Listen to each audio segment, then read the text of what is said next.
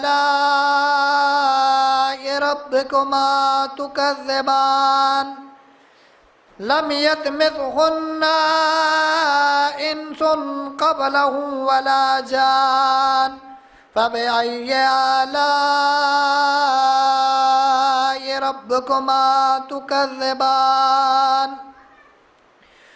मुत्तकिईन अला रफ़रफ़िन ख़ज़रिन व अबक़रिय्यिन हिसान फ़बिअय्यि आलाइ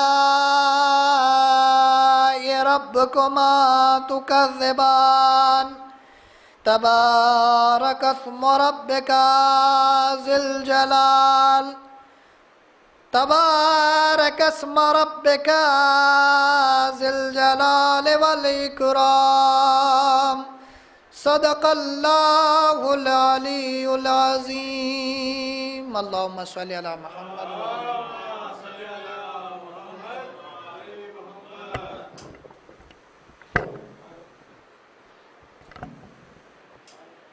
हज़रात, तिलावत कलाम पाक से आज की इस मजलिस का आगाज़ हो चुका है। तिलावत जो होती है हमारे यहाँ और उनके यहाँ तिलावत बड़ा फ़र्क है। हम जो है समझ के पढ़ते हैं और वो झूम झूम के पढ़ते हैं, तो फ़र्क ये है। और मजलिसों में जब तिलावत से आगाज़ होता है तो रूहानियत भी वहाँ शिरकत करती है और रूहानियत में जो है इजाफ़ा होने लगता है। इमाम हसन अलैहिस्सलाम के उन्वान से मजलिसें हो रही हैं। ये माशाल्लाह से हमारे यूट्यूब चैनल बहुत अहम ज़िम्मेदारी निभा रहे हैं और ये पैगाम पूरी दुनिया को दे रहे हैं। ये मरकज़ अज़ा और ग्राफ एजेंसी के ज़रिए नश्र हो रहा है। ये जिस तरह से इमाम हुसैन अलैहिस्सलाम के क़ातिलों को छुपाने की कोशिश हुई, तज़किरा हुआ, मुहर्रम आगाज़ होता है, यज़ीदियों के दिलों में खलबली मचने लगती है कि अज़ादारी को रोकने की कोशिश होती है, अज़ादारी रुक जाए, अज़ादारी थम जाए, लेकिन नहीं रुकती। यज़ीद बेनकाब हुआ। उसी तरह से रमज़ान आता है, 21 रमज़ान मौलाए कायनात की शहादत, उसकी मुखालफत होती है। क्यों होती है? कि कातिल छुप जाए, जालिम छुप जाए। उसके बाद अल्हम्दुलिल्लाह उलमाए किराम ने अय्याम फ़ातिमिया का आगाज़ किया। अय्याम फ़ातिमिया में कातिल बेनकाब हुए कि शहज़ादी के कातिल कौन हैं। अब माशाल्लाह से इमाम हसन अलैहिस्सलाम के हवाले से मजलिसों का इनेकाद किया गया। इसी तरह से पूरी दुनिया में इन मजलिसों का एहतमाम हो, इस वजह से हो कि कातिल कौन था। सिर्फ जहर देने वाला नहीं, जहर किसने दिलाया, जहर किसने दिलाया। सिर्फ जहर दिलाने वाला नहीं, तीर किसने चलाया। और सिर्फ चलाने वाला नहीं, चलवाने वाली कौन थी। पूरी दुनिया को पता चले कि तीर चलवाने वाली कौन थी। जहर दिया तो जौदा बिन्ते अशज ने था, लेकिन किसने दिलवाया ये भी तो दुनिया को पता चलना चाहिए। तीर किसी मलून ने चलाया, ठीक है, लेकिन किस मलऊना ने चलवाया ये भी दुनिया को पता चलना चाहिए। आइए हजरात, क्योंकि मजलिस का बाकायदा तौर पर आगाज़ हो चुका है और बहुत ज़्यादा वक्त भी नहीं लेना है, इसीलिए मैं सोज़खानी के लिए गुज़ार हूँ जनाब मुस्तफ़ा अकबर मेहदी साहब खिदमत में कि तशरीफ़ लाएँ और सोज़खानी के फ़राइज़ अंजाम दें। बर मोहम्मद व आले मोहम्मद सलवात।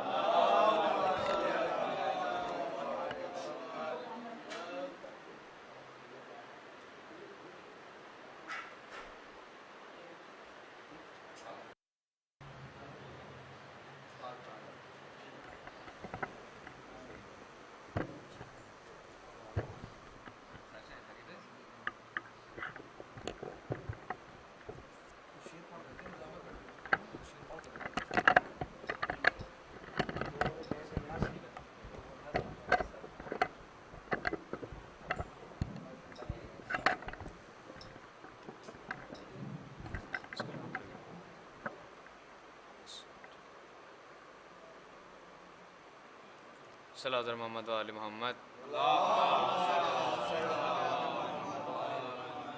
बिस्मिल्लाहिर्रहमानिर्रहीम। मासरी मजलिस अस्सलामु अलैकुम। 4 मिसरे बारगाहे इमाम हुसैन अलैहिस्सलाम से मुताल्लिक़ पेश करता हूँ। एक मिलजुल के बाबा ज़बलन नारे सलावत।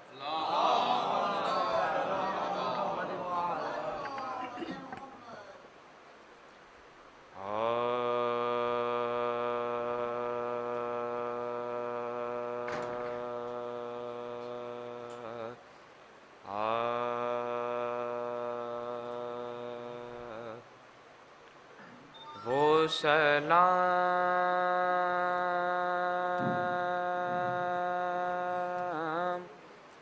वो सलाम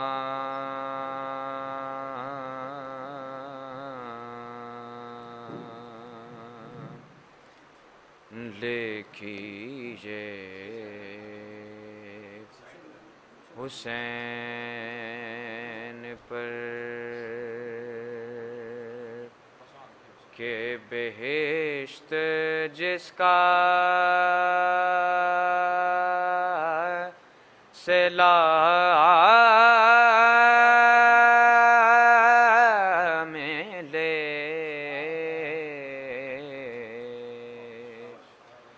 वो सलाम, वो सलाम, वो सलाम लिखिए हुसैन पर के बेहिश्त जिसका सिला मिले। ये तलब, ये तलब, ये तलब तो अपनी तरफ से है, बाउधर से देखिए क्या मिले। ओ ये जो दरे, जो दरे, जो दरे हुसैन पे हो मकी, वो ज़रूर पहुँचे अली तलक। जो दरे हुसैन पे हो मकी, वो ज़रूर पहुँचे अली तलक। जो अली मिले तो नबी मिले, जो नबी मिले तो खुदा मिले। जो दरे हुसैन पे हो मकी, वो ज़रूर पहुँचे अली तलक। जो अली मिले तो नबी मिले, जो नबी मिले तो खुदा मिले। वो सलाम, वो सलाम।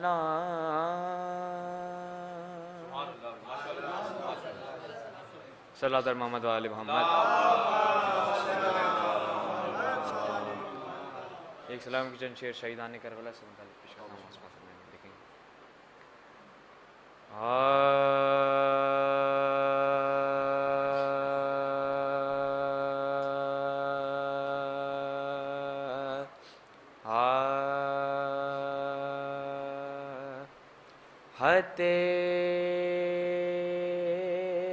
हथेली पर रखे सर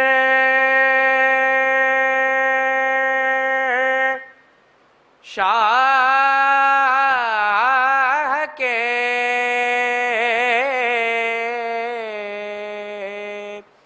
अंसार बैठे हैं, हथेली पर रखे सर शाह के अंसार बैठे हैं, खुदा की राह में मरने को सब तैयार बैठे हैं, खुदा की राह में मरने को सब तैयार बैठे हैं। शेर देखेंगे कि मुसल्ले पर अली अकबर ही हैं बैठे हुए, लेकिन मुसल्ले पर अली अकबर ही हैं बैठे हुए, लेकिन शबाहत कह रही है अहमद मुख्तार बैठे हैं, मुसल्ले पर अली अकबर ही हैं बैठे हुए, लेकिन शबाहत कह रही है अहमद मुख्तार बैठे हैं, हथेली पर रखे कि सिपाहे शाम से हुर ने कहा कसरत पे मत फूलो, सिपाहे शाम से हुर ने कहा कसरत पे मत फूलो, अरे मेरी जानिब बहातर हैदरे कर्रार बैठे हैं, मेरी जानिब बहातर हैदरे कर्रार बैठे हैं। और अभी से अश्किया पर इस कदर दहशत क्यों तारी है, अभी से अश्किया पर इस कदर दहशत क्यों तारी है, अभी तो लश्करे शह के अलाम बरदार बैठे हैं, अभी तो लश्करे शह के अलाम बरदार बैठे हैं। और ये भी शेर देखेंगे कि यहाँ से जाएंगे सीधे ये ज़हरा के खजाने में, यहाँ से जाएंगे सीधे ये ज़हरा के खजाने में, मेरी पलकों पे जितने गौहरे शहवार बैठे हैं, मेरी पलकों पे जितने गौहरे शहवार बैठे हैं, कि कोई पैकारे असगर देख कर ये कह नहीं सकता, कोई पैकारे असगर देख कर ये कह नहीं सकता कि ये इस इम्तिहान में आज पहली बार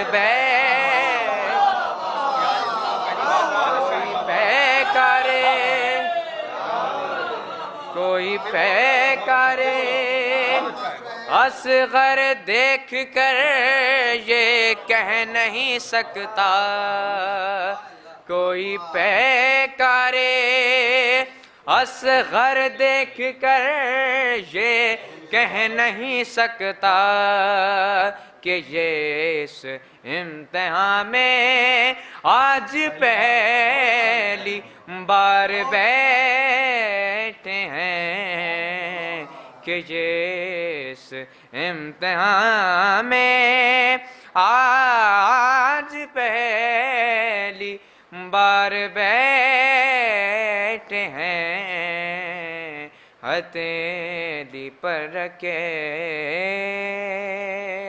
हम अख्तार के फरिश्ते कब्र में हसनैन की हैरत से ये बोले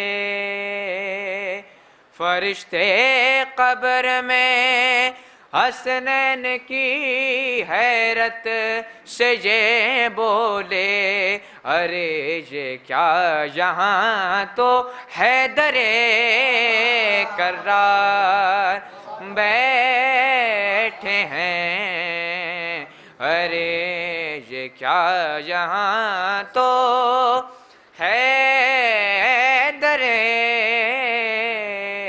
कर्रार बैठे हैं हथेली पर रखे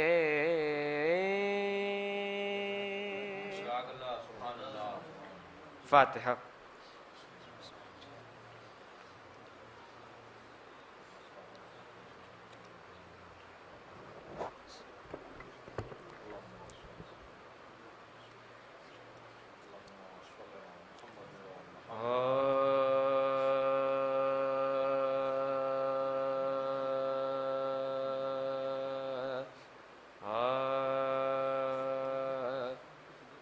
बेड़ियाँ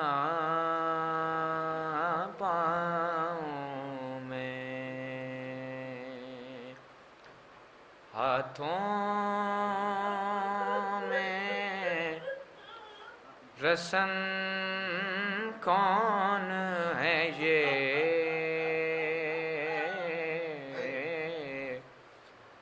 बेड़ियाँ पाँव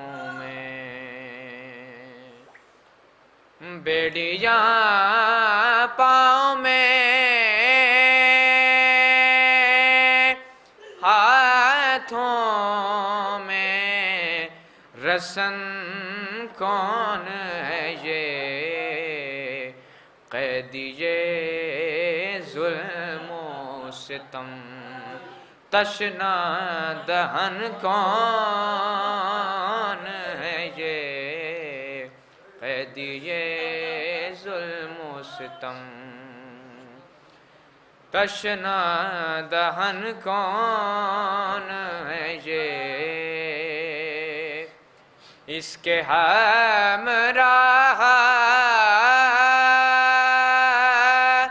गरीबी भी है मजलूमी भी हर घर भी उजड़ा हुआ है राह में वीरानी भी सर झुकाए हुए आवारा सर झुकाए हुए आवारा वतन कौन है जे पाँव में राह भी सख्त है पाँव में पड़े हैं छाले अरे देख कर गुर्बते सज्जाद ये सब कहते थे, क्या पदर इसका था मोहताज, क्या पदर इसका था मोहताज, कफन कौन है ये बेड़ियां पाँव में। एक बच्ची है जो खुद पंजों के बल चलती है, एक बच्ची है जो खुद पंजों के बल चलती है, एक बच्ची है जो खुद पंजों के बल चलती है। अरे जब जब रसन खिंचती है तो सांस वहीं रुकती है, क्या वो गमखार इसी की है, क्या वो गमखार इसी की है, बहन कौन है ये बेड़ियां पाँव में, हाथों में रसन कौन है ये।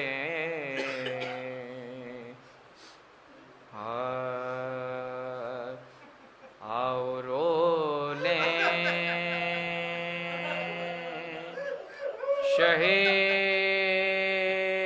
करबला को,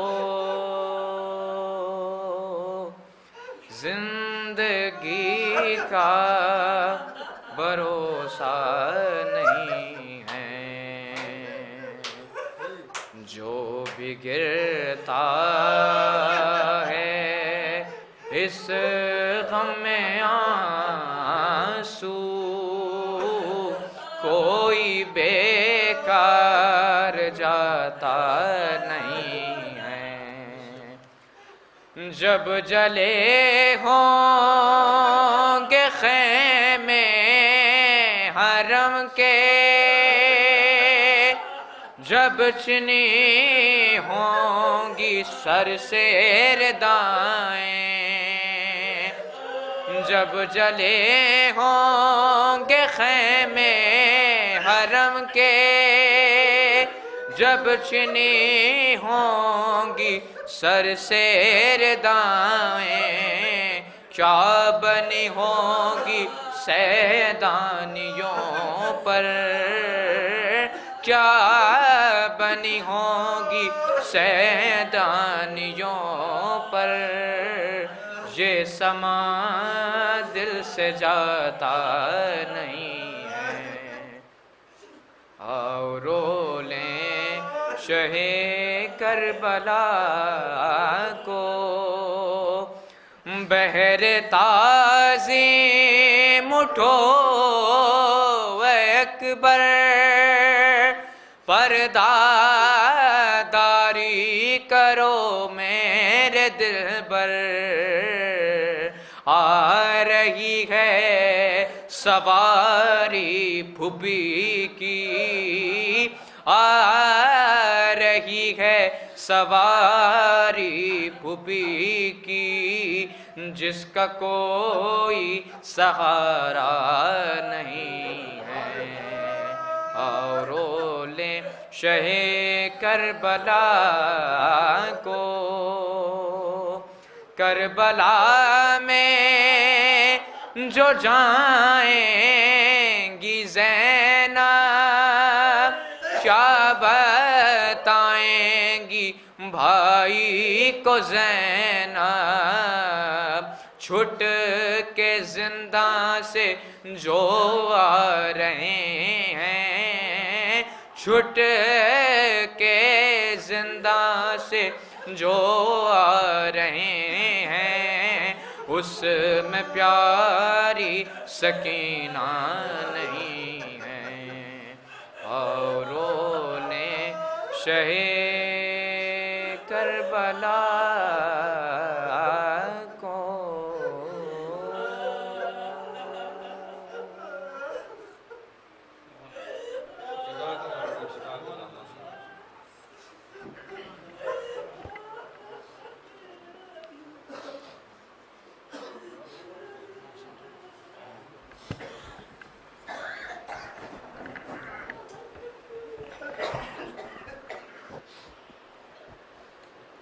हज़रात, ये थे मुस्तफ़ा अकबर सल्लल्लाहु जो सोसखानी के फ़राइज़ अंजाम दे रहे थे, और क्या खूबसूरत लहजे में और आवाज़ में दर्द कि हर आँख नम हो गई। ये ज़िक्री करबला का ऐसा है कि सिर्फ तज़किरा या हुसैन ज़बान से निकलता है, होठों से निकलता है और इंसान की आँखें नम हो जाती हैं। थोड़ा माहौल साजगार करना है शोरा इकराम के लिए। यहाँ से शोरा इकराम का सिलसिला शुरू होगा और मिसरा तरह पर शोरा इकराम कलाम अपना पेश करेंगे। मिसरा है कि हसन के खुल का हाथों में आईना रखना। मैं एक मतलब दो शेर हाजिर करता हूँ, थोड़ा एक माहौल बन जाए, उसके बाद चार मिसरे मौला हसन के हवाले से कि ना छुप सकेगा अक़ीदा बयां तो होगा ही, ना छुप सकेगा अक़ीदा बयां तो होगा ही, वेला की राह में ये इम्तिहान तो होगा ही। न छुप सकेगा अक़ीदा बयां तो होगा ही, वेला की राह में ये इम्तिहान तो होगा ही। अली का नाम मैं लेता हूँ इसलिए सरेआम, अली का नाम मैं लेता हूँ इसलिए सरेआम, है कौन किसका पिसर ये आया तो होगा ही। अली का नाम मैं लेता हूँ इसलिए सरेआम, है कौन किसका पिसर ये आया तो होगा ही। तो जहाँ पा ज़िक्र शहे मशरक़ैन होता है, जहाँ पा ज़िक्र शहे मशरक़ैन होता है, वो फर्श फर्श नहीं आसमां तो होगा ही।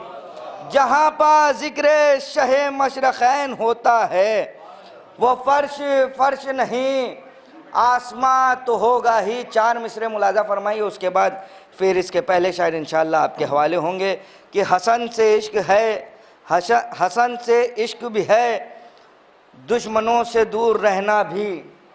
हिलाल नकवी साहब के मिसरे, हसन से इश्क भी है, दुश्मनों से दूर रहना भी, मेरे ईमान का जुज़ है तवल्ला भी तबर्रा भी। हसन से इश्क भी है, दुश्मनों से दूर रहना भी, मेरे ईमान का जुज़ है तवल्ला भी तबर्रा भी। हसन का इश्क हमसे क्या खरीदेगी भला दुनिया, हसन का इश्क हमसे क्या खरीदेगी भला दुनिया, बहुत महंगा है हम लोगों के माथे का पसीना भी। हसन का इश्क हमसे क्या खरीदेगी भला दुनिया, बहुत महंगा है हम लोगों के माथे का पसीना भी, बहुत महंगा है हम लोगों के माथे का पसीना भी। आइए हजरात, मैं गुजारिश कर रहा हूँ इन्हीं मिसरों के ज़ेर साया फिर इसके पहले शायर जनाब सरोश लखनवी साहब खिदमत में तशरीफ़ लाएँ। बर मोहम्मद व आले मोहम्मद सलवात।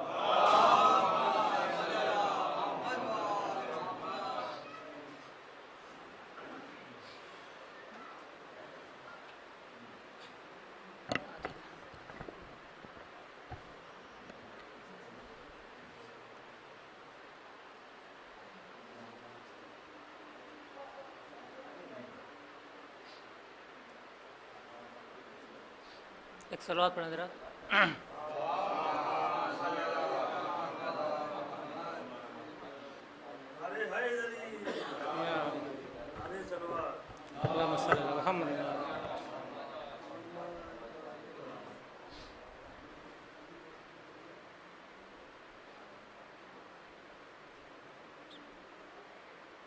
एक और सलवात पढ़ें जरा।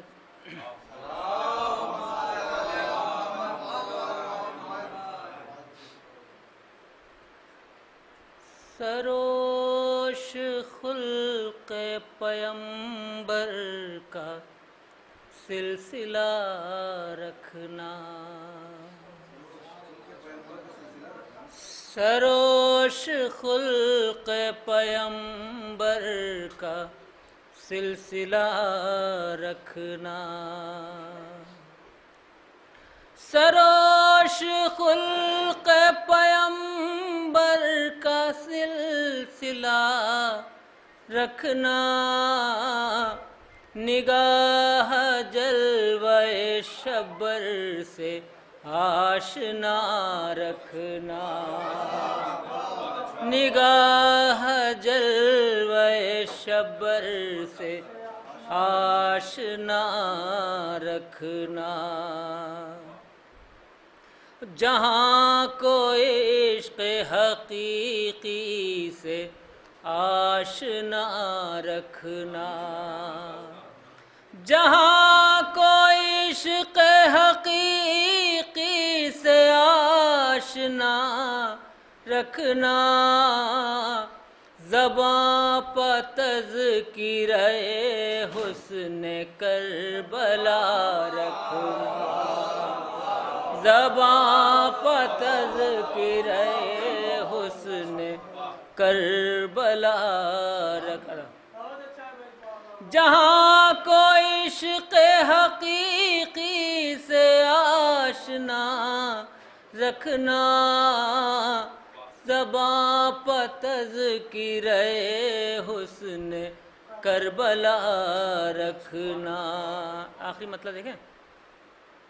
चराग़ अश्क अज़ादारो जा बजा रखना। चराग़ अश्क अज़ादारो जा बजा रखना। ग़मे हुसैन व हसन में ये आँखें वार रखना। ग़मे हुसैन व हसन में ये आँखें वार।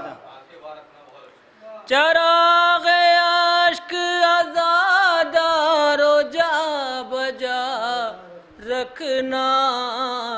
ग़मे हुसैन नो हसन में ये आँखें वार रखना।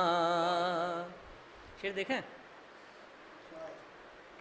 जो चाहते हो कि मेराज बंदगी को मिले।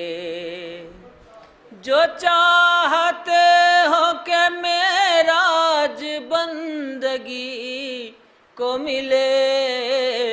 घरों में सजदगहे खाके करबला रखना। घरों में सजदगहे खाके करबला। जो चाहते हो कि मेराज बंदगी को मिले। घरों में सजदगहे खाके करबला रखना। शेर देखें। जो आदमी हसनी है वही हुसैनी है। जो आदमी हसनी है वही हुसैनी है। जो आदमी हसनी है वही हुसैनी है। नबी के नूर हैं दोनों से वास्ता रखना। नबी के नूर हैं दोनों से वास्ता रखना। न जाने कौन कब आ जाए आईना बनने। न जाने कौन कब आ जाए आईना बनने। तराशने के लिए संग हौसला रखना। तराशने के लिए संग हौसला रखना। देखें। नमाज व रोज़ा हज व ज़कात व खुम्स व जिहाद। नमाज व रोज़ा हज व ज़कात व खुम्स व जिहाद, शरीक होंगे सभी मजलिसे अज़ा रखना। शरीक होंगे सभी मजलिसे अज़ा रखना। नमाज व रोज़ा हज व ज़कात व खुम्स व जिहाद, शरीक होंगे सभी मजलिसे अज़ा रखना। एक सलात पढ़ना जरा।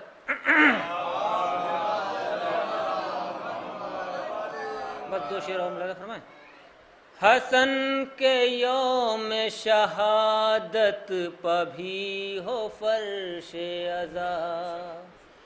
हसन के यौम शहादत पभी हो फर्शे अज़ा, घरों को अपने बनाकर हुसैनिया रखना। घरों को अपने बनाकर हुसैनिया। हसन के यौम शहादत पभी हो फर्श अज़ा, घरों को अपने बनाकर हुसैनिया रखना। आखिरी शेर देखें। है देखना मुझे रस्ता इमाम आखिर का, है देखना मुझे रस्ता इमाम आखिर का, मेरे खुदा मुझे ताउम्र देखता रखना।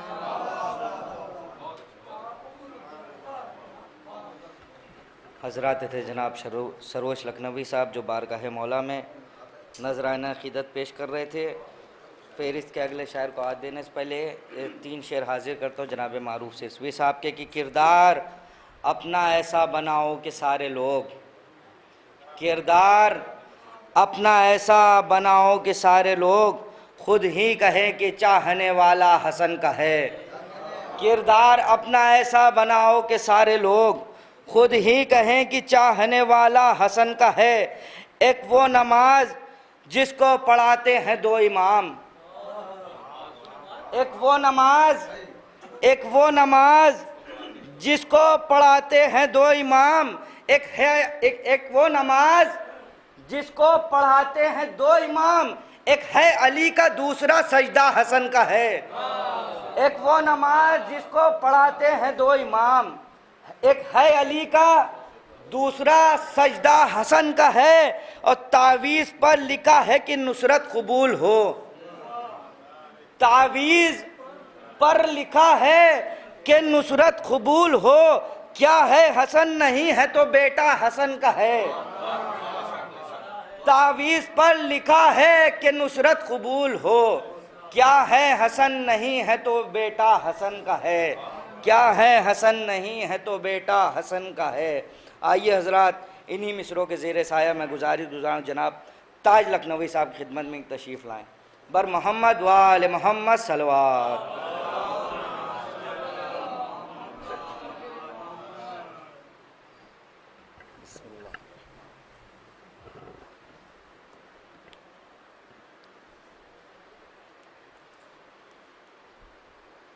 एक बार और सब मिलके दुरूद भेज दीजिए हजरात।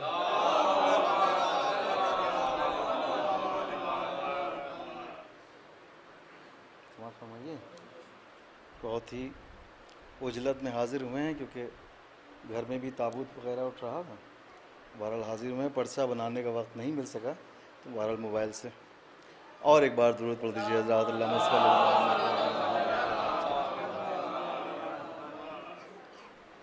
अर्ज़ किया है कि ख़यालो फ़िक्र से जुमलों का राबिता रखना। ख़यालो फ़िक्र से जुमलों का राबिता रखना, मिला मिला के रदीफ़ों से काफ़िया रखना, मिला मिला के रदीफ़ों से काफ़िया रखना। समाअत फरमाइए। हुस्न मतलब है कि हुसैन वालों ये ज़ख्म जिगर हरा रखना, हुसैन वालों ये ज़ख्म जिगर हरा रखना, इमाम बाड़े में एक सब्ज़ ताज़िया रखना, इमाम बाड़े में एक सब्ज़ ताज़िया रखना, हुसैन वालों ये ज़ख्म जिगर हरा रखना, इमाम बाड़े में एक सब्ज़ ताज़िया रखना, इमाम बाड़े में एक सब्ज़ ताज़िया रखना। यहाँ पर सब हैं बराबर, सफ़े हसन है ये, यहाँ पर सब हैं बराबर, सफ़े हसन है ये, सुलूक अपने पराये से एक सा रखना। यहाँ पर सब हैं बराबर, सफ़े हसन है ये, यहाँ पर सब हैं बराबर, सफ़े हसन है ये, यहाँ पर सब हैं बराबर, सफ़े हसन है ये, सुलूक अपने पराये से एक सा रखना, सुलूक अपने पराये से एक सा रखना। शेर है, हो जिसमें सुलह हसन की सब आयतें मौजूद। समाअत फरमाइए। हो जिसमें सुलह हसन की सब आयतें मौजूद, दिलो दिमाग पर हरदम बाकायदा रखना। और जिसमें सुलह हसन की सब आयतें मौजूद, दिलो दिमाग पर हरदम बाकायदा रखना, दिलो दिमाग पर हरदम बाकायदा रखना। और ये भी शेर खुसूसियत के साथ समाअत फरमाइए तमाम हज़रात कि जो चाहते हो कि जन्नत नसीब हो आंखें, जो चाहते हो कि जन्नत नसीब हो आंखें, बसा के अपनी निगाहों में करबला रखना। जो चाहते हो कि जन्नत नसीब हो आंखें, आलम आलम, जो चाहते हो कि जन्नत, या अली या अली, अल्लाहुम्मा सल्लि अला मुहम्मद व आलि मुहम्मद व अजल। जो चाहते हो कि जन्नत नसीब हो आंखें, बसा के अपनी निगाहों में करबला रखना, बसा के अपनी निगाहों में करबला रखना। समाअत फरमाइए। अहले नज़र हज़रात तशरीफ़ फरमा है कि किताब मदह हसन का अगर इरादा हो, किताब मदह हसन का अगर इरादा हो, किताब मदह हसन का अगर इरादा हो, फ़कीर शाम पर लानत का हाशिया रखना।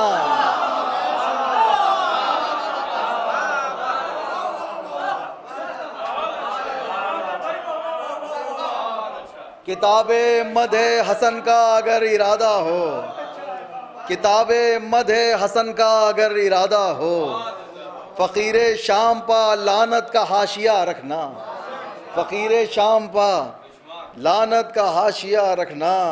और ये भी समाअत फरमाइए अहले खाना और साहिब खाना की खुसूसियत से कि फ़कीर शाम पर लानत का हाशिया रखना। सलाम खुल्द का उस पर नसीब हो जिसको, सलाम खुल्द का उस पर नसीब हो जिसको, हसन के नाम का घर में मुसालिमा रखना।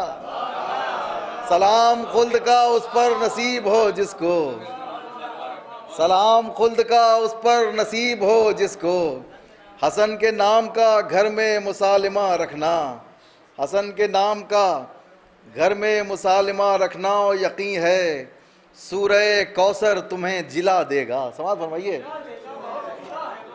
यकीन है सूरह कौसर तुम्हें जिला देगा, हसन के खुल्क का हाथों में आईना रखना। यकीन है सूरह कौसर तुम्हें जिला देगा, यकीन है सूरह कौसर तुम्हें जिला देगा, हसन के खुल्क का हाथों में आईना रखना, हसन के खुल्क का हाथों में आईना रखना। लहू से नम है ज़मी करबला की उम्मत से। समाअत फरमाइए खुसूसियत के साथ कि लहू से नम है ज़मी करबला की उम्मत से, लहू से नम है कभी ज़मी करबला की उम्मत से। कदम संभाल के कहते थे अंबिया रखना, कदम संभाल के कहते थे अंबिया रखना, लहू से नम है ज़मीं करबला की उम्मत से, कदम संभाल के कहते थे अंबिया रखना। दुरूद पढ़ दीजिए एक बार मोहम्मद वाले मोहम्मद।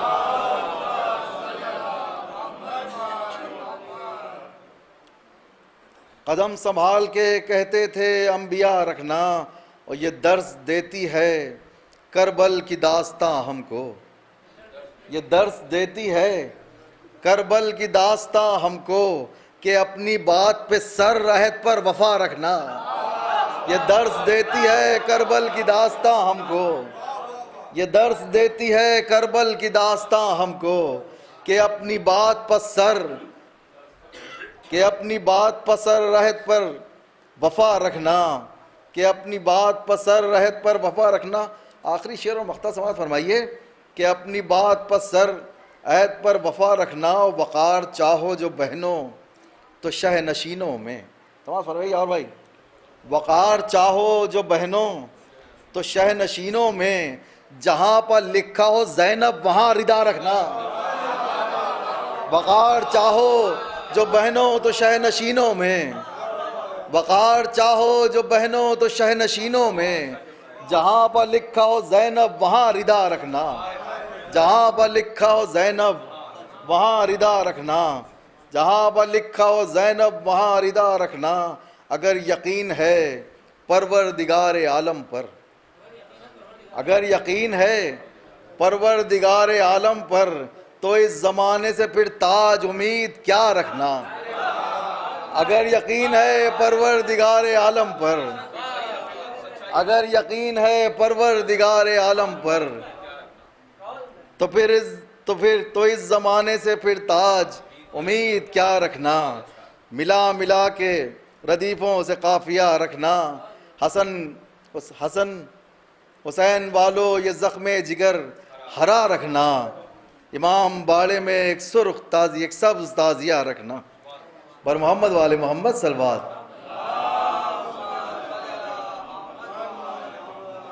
और आखिर में ये माजरत कि बिल्कुल ताज़े शेर थे, तो ज़रा सा भी देखने का मौका नहीं मिला, इसलिए ज़रा से लुकना तो उसको माफ़ फरमाइएगा। एक बार फिर दुरूद पढ़ दीजिए हज़रात मोहम्मद वाले।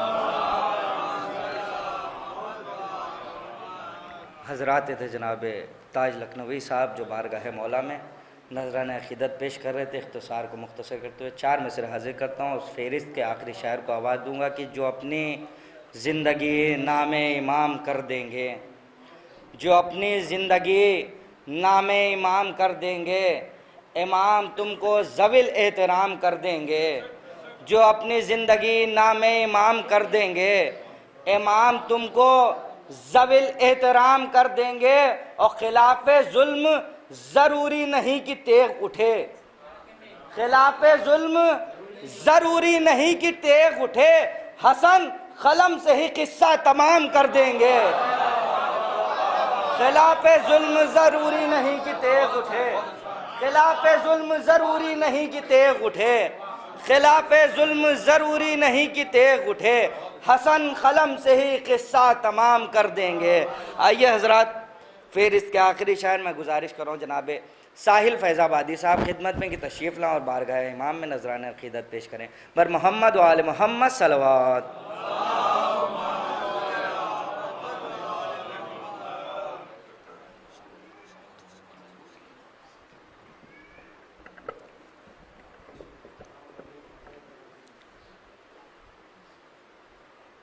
हज़रात अस्सलाम वालेकुम।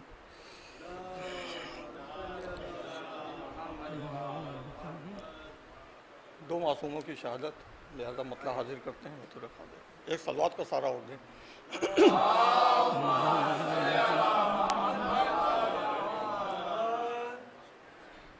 ज़बां पे नामे अली नामे मुस्तफ़ा रखना, ज़बां पे नामे अली नामे मुस्तफ़ा रखना, जो हक की राह दिखाए वो रहनुमा रखना। ज़बां पे नाम अली नाम मुस्तफ़ा रखना। जो हक की राह दिखाए वो रहनुमा रखना। सलवात पढ़ें हज़रात।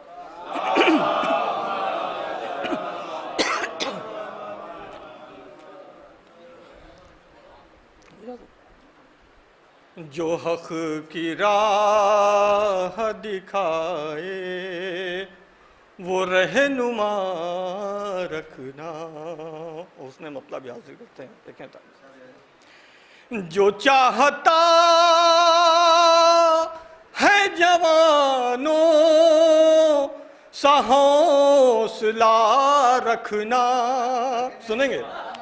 जो चाहता है जवानों सा हौसला रखना। हबीब इब्ने मज़ाहिर से राबता रखना। हबीब इब्ने मज़ाहिर से राबता रखना। हुसैन के गम की न कम हो खून में हरारत। हुसैन के गम की मेरी हयात में सरवर का तज़किरा रखना। मेरी हयात में सरवर का तज़किरा रखना। और ये शेर बतौर खास में और भाई कि हमारे बच्चों से अपनी यही वसीयत है। हमारे बच्चों से अपनी यही वसीयत है। अज़ा का फर्श बिछा है उसे बिछा रखना। अज़ा का फर्श बिछा है उसे बिछा रखना। और बुझा चिराग तो अंसार शाहिदी बोले।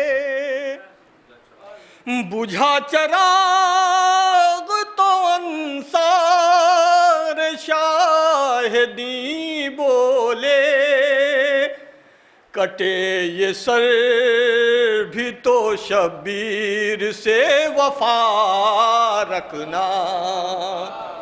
कटे ये सर भी तो शब्बीर से वफा रखना। अलम मिला नहीं खैबर में जिनके पुरखों को। अलम मिला नहीं खैबर में जिनके पुरखों को। उन्हें पसंद नहीं घर में ताजिया रखना। उन्हें पसंद नहीं घर में ताजिया रखना। ये भी शेर समाप्त फरमाएं। अभी भरा नहीं दिल मेरा जिक्र सरवर से। अभी भरा नहीं दिल मेरा जिक्र सरवर से। क़ज़ा के बाद भी मातम का सिलसिला रखना।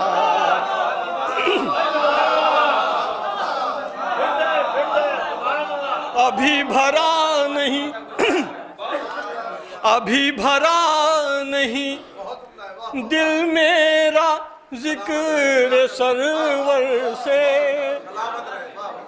अभी भरा नहीं दिल मेरा जिक्र सरवर से,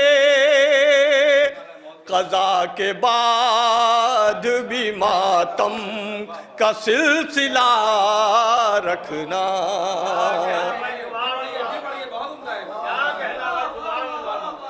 अभी भरा नहीं दिल मेरा जिक्र सरवर से, क़ज़ा के बाद भी मातम का सिलसिला रखना। क़ज़ा के बाद भी मातम का सिलसिला रखना। और बचाने दीने इलाही को चल पड़े हैं हुसैन, बचाने दीने इलाही को चल पड़े हैं हुसैन। बुलंद शाह का सर मेरे किबरिया रखना। बुलंद शाह का सर मेरे किबरिया रखना। और मिसरा आप समाइन के हवाले कर रहे हैं, देखें कि न जाने कौन सी बज़ में सुखन में जाना पड़े। सुनेंगे असद भाई? न जाने कौन सी बज़ में सुखन में जाना पड़े, न जाने कौन सी बज़ में सुखन में जाना पड़े। हसन के खुल्क का हाथों में आईना रखना। हसन के खुल्क का हाथों में आईना रखना। और मख्ताब समात पढ़ा लें कि कलम उठाया है मदहे हसन में साहिल ने, कलम उठाया है मदहे हसन में साहिल ने। अब उसकी लाज शहंशाह है करबला रखना। अब उसकी लाज शहंशाह है करबला रखना। अभी भरा नहीं दिल में ज़िक्र सरवर से, क़ज़ा के बाद भी मातम का सिलसिला रखना।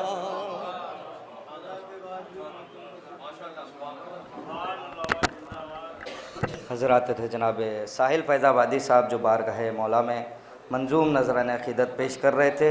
ज़रात मजलिस के फ़ौरन बाद हमारे मेहमान अंजुमन मासूमीन बराह सादात नौहा मातम के ज़रिए शहज़ादी को उनके लाल का पुरसा पेश करेगी।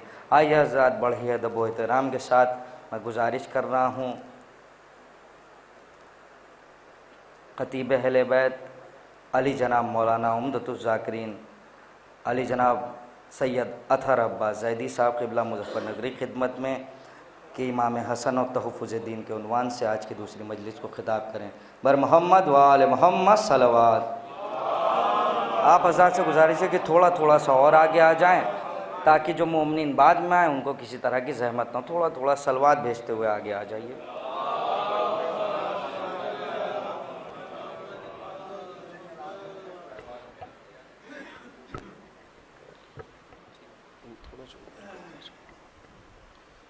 ऊपर हो जाएगा थोड़ा सा।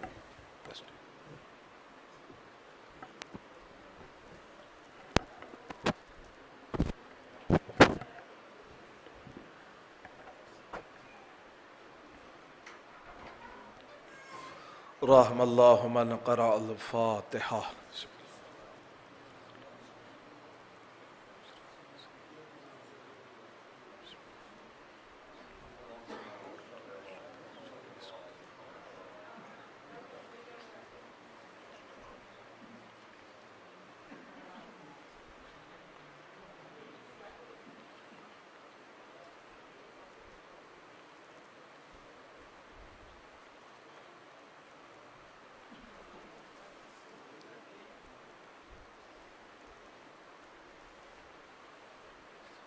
माशाअल्लाह ला हौला वला कुव्वता इल्ला बिल्लाहिल अलील अज़ीम। अऊज़ु बिल्लाहि मिनश शैतानिर लईनिर रजीम। बिस्मिल्लाहिर रहमानिर रहीम। अल्हम्दुलिल्लाहिल्लज़ी मन शरहा सदूरना बिमुहब्बति रसूलिहिल मुस्तफ़ा ख़ातिमिन नबिय्यीन व तहरा क़ुलूबना बिविलायति वलिय्यिही सालिहिल मोमिनीन सादातिल खल्क़िल अजमईन व नजूमे समाइल मआरिफ़ वल यक़ीन वस्सलातु वस्सलाम व तहय्यतु वल इकराम मौला व मौला सक़लैन महबूबे रब्बिल मशरक़ैन वल मग़रबैन जद्दिल हसन वल हुसैन अबी ज़हरा व अबिल क़ासिम मुहम्मद अहल बैत तय्यबीन ताहिरीन अलमासूमीन अलमज़लूमीन वलमुंतखबीन अलमुंतजबीन वलअनतुल्लाहि अला आदाइहिम अजमईन वलगासिबीन वलमुनाफिकीन वलकाफिरीन वलकाज़िबीन वज़ालिमीन मिन यौमिना हाज़ा इला यौमिद्दीन अम्मा बअदु फ़क़द क़ाल अल्लाहु तबारका व तआला फ़ी किताबिहिल मुबीन व अस्दक़ुस सादिक़ीन व क़ौलुहुल हक़। बिस्मिल्लाहिर रहमानिर रहीम। इज़ा जाअकल मुनाफ़िक़ून क़ालू नशहदु इन्नका लरसूलुल्लाह वल्लाहु यशहदु इन्नल मुनाफ़िक़ीना लकाज़िबून। सलवात भेजिएगा मोहम्मद वाले मोहम्मद। ज़ान मोहतरम बुज़ुर्गान मिल्लत मुहिब्बान हैदर कर्रार अरबाब अज़ा और दुआए सय्यदतिन निसाइल आलमीन, इस सिलसिले की ये आपकी और हमारी दूसरी नशिस्त है कि जिसमें हम कोशिश कर रहे हैं, काविश कर रहे हैं, जस्तजू कर रहे हैं कि वो ज़िम्मेदारियाँ अदा की जा सकें जो ज़िम्मेदारियाँ हमारी सांसों पे आयद होती हैं, यानी हक़्क़े फ़ज़ाइल आले मोहम्मद और हक़्क़े मसाइब आले मोहम्मद अदा किया जा सके। और बख़ूब वाक़िफ़ हैं कि ये सहरोज़ा मजालिस का इनेक़ाद सिब्त अव्वल सिब्त अकबर इमाम हसन मुज्तबा अलैहिस्सलाम के सिलसिले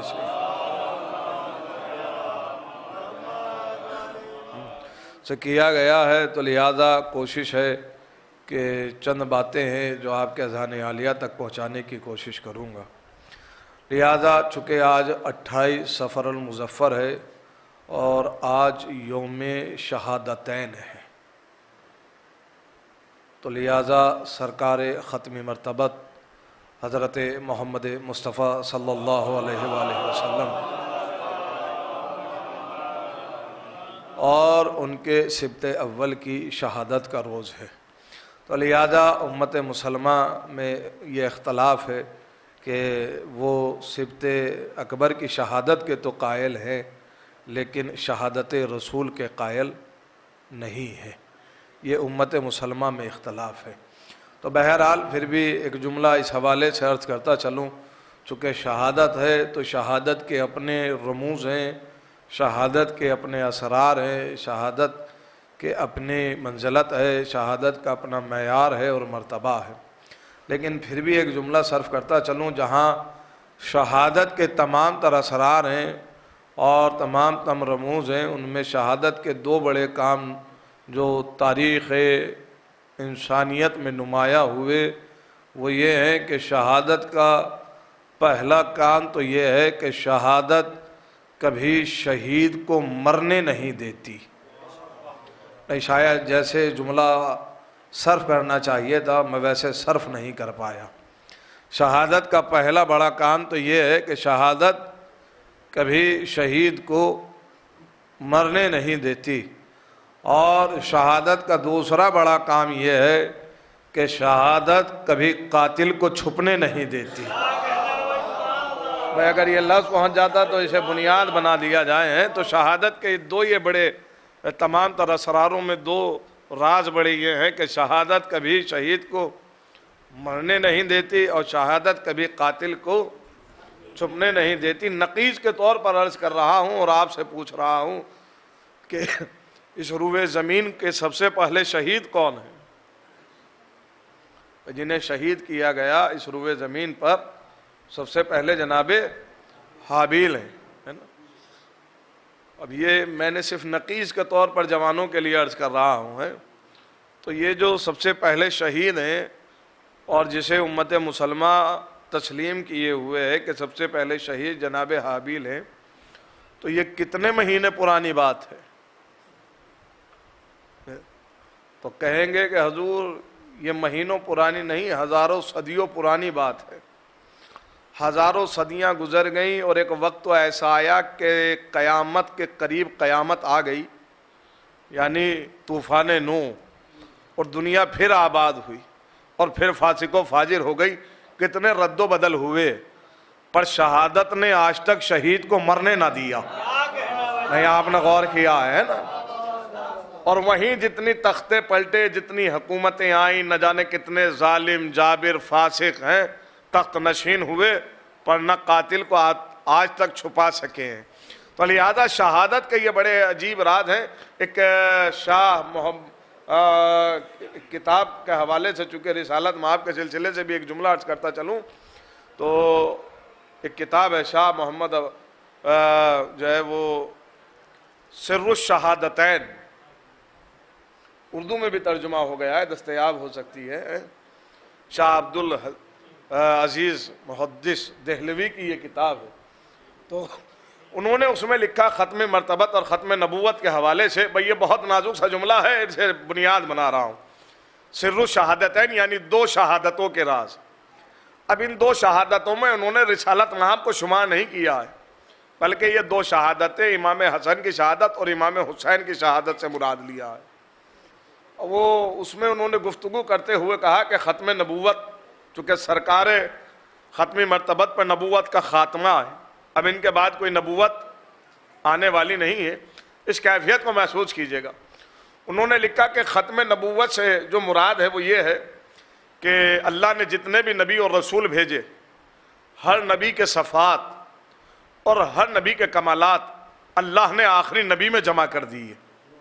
भाई कैफियत को महसूस करना, जैसे आदम का इल्म है, मूसा की हैबत है, जिनके जो जो सफ़ात हैं कुरान मजीद में, हर नबी के सफ़ात अल्लाह ने आखिरी नबी में जमा कर दिए, तमाम तर सफ़ात। ख़त्म नबूवत से मतलब ये है। अब उन्होंने लिखा और उसके बाद ये कहते हैं हाँ एक सिफत है कि जिस सिफत से नबी को महरूम रखा गया। अब ये हमारी बात नहीं है, मैंने किताब का हवाला दे दिया है, और वो सिफत है, वो कमाल है शहादत। तो अब उन्होंने इसकी तोज़ी में एक जुमला लिखा सिर्रुश शहादतैन में, चूँकि ये नबी को नहीं मिली थी, तो नबी ने चूँकि हसनैन के लिए फरमाया ये मुझसे हैं और मैं इनसे हूँ, तो लिहाजा अगर नबी को नहीं मिली तो अल्लाह ने ये सिफत हसनैन में रख दी। देखिए अभी मैं अपने नज़रिए की बात नहीं कर रहा हूँ, अभी तो मैं शाह मोहम्मद अब्दुल अजीज़ देहलवी के नज़रिए की बात कर रहा हूँ कि अल्लाह ने ये सिफत किस में रखी? हसनैन में रखी।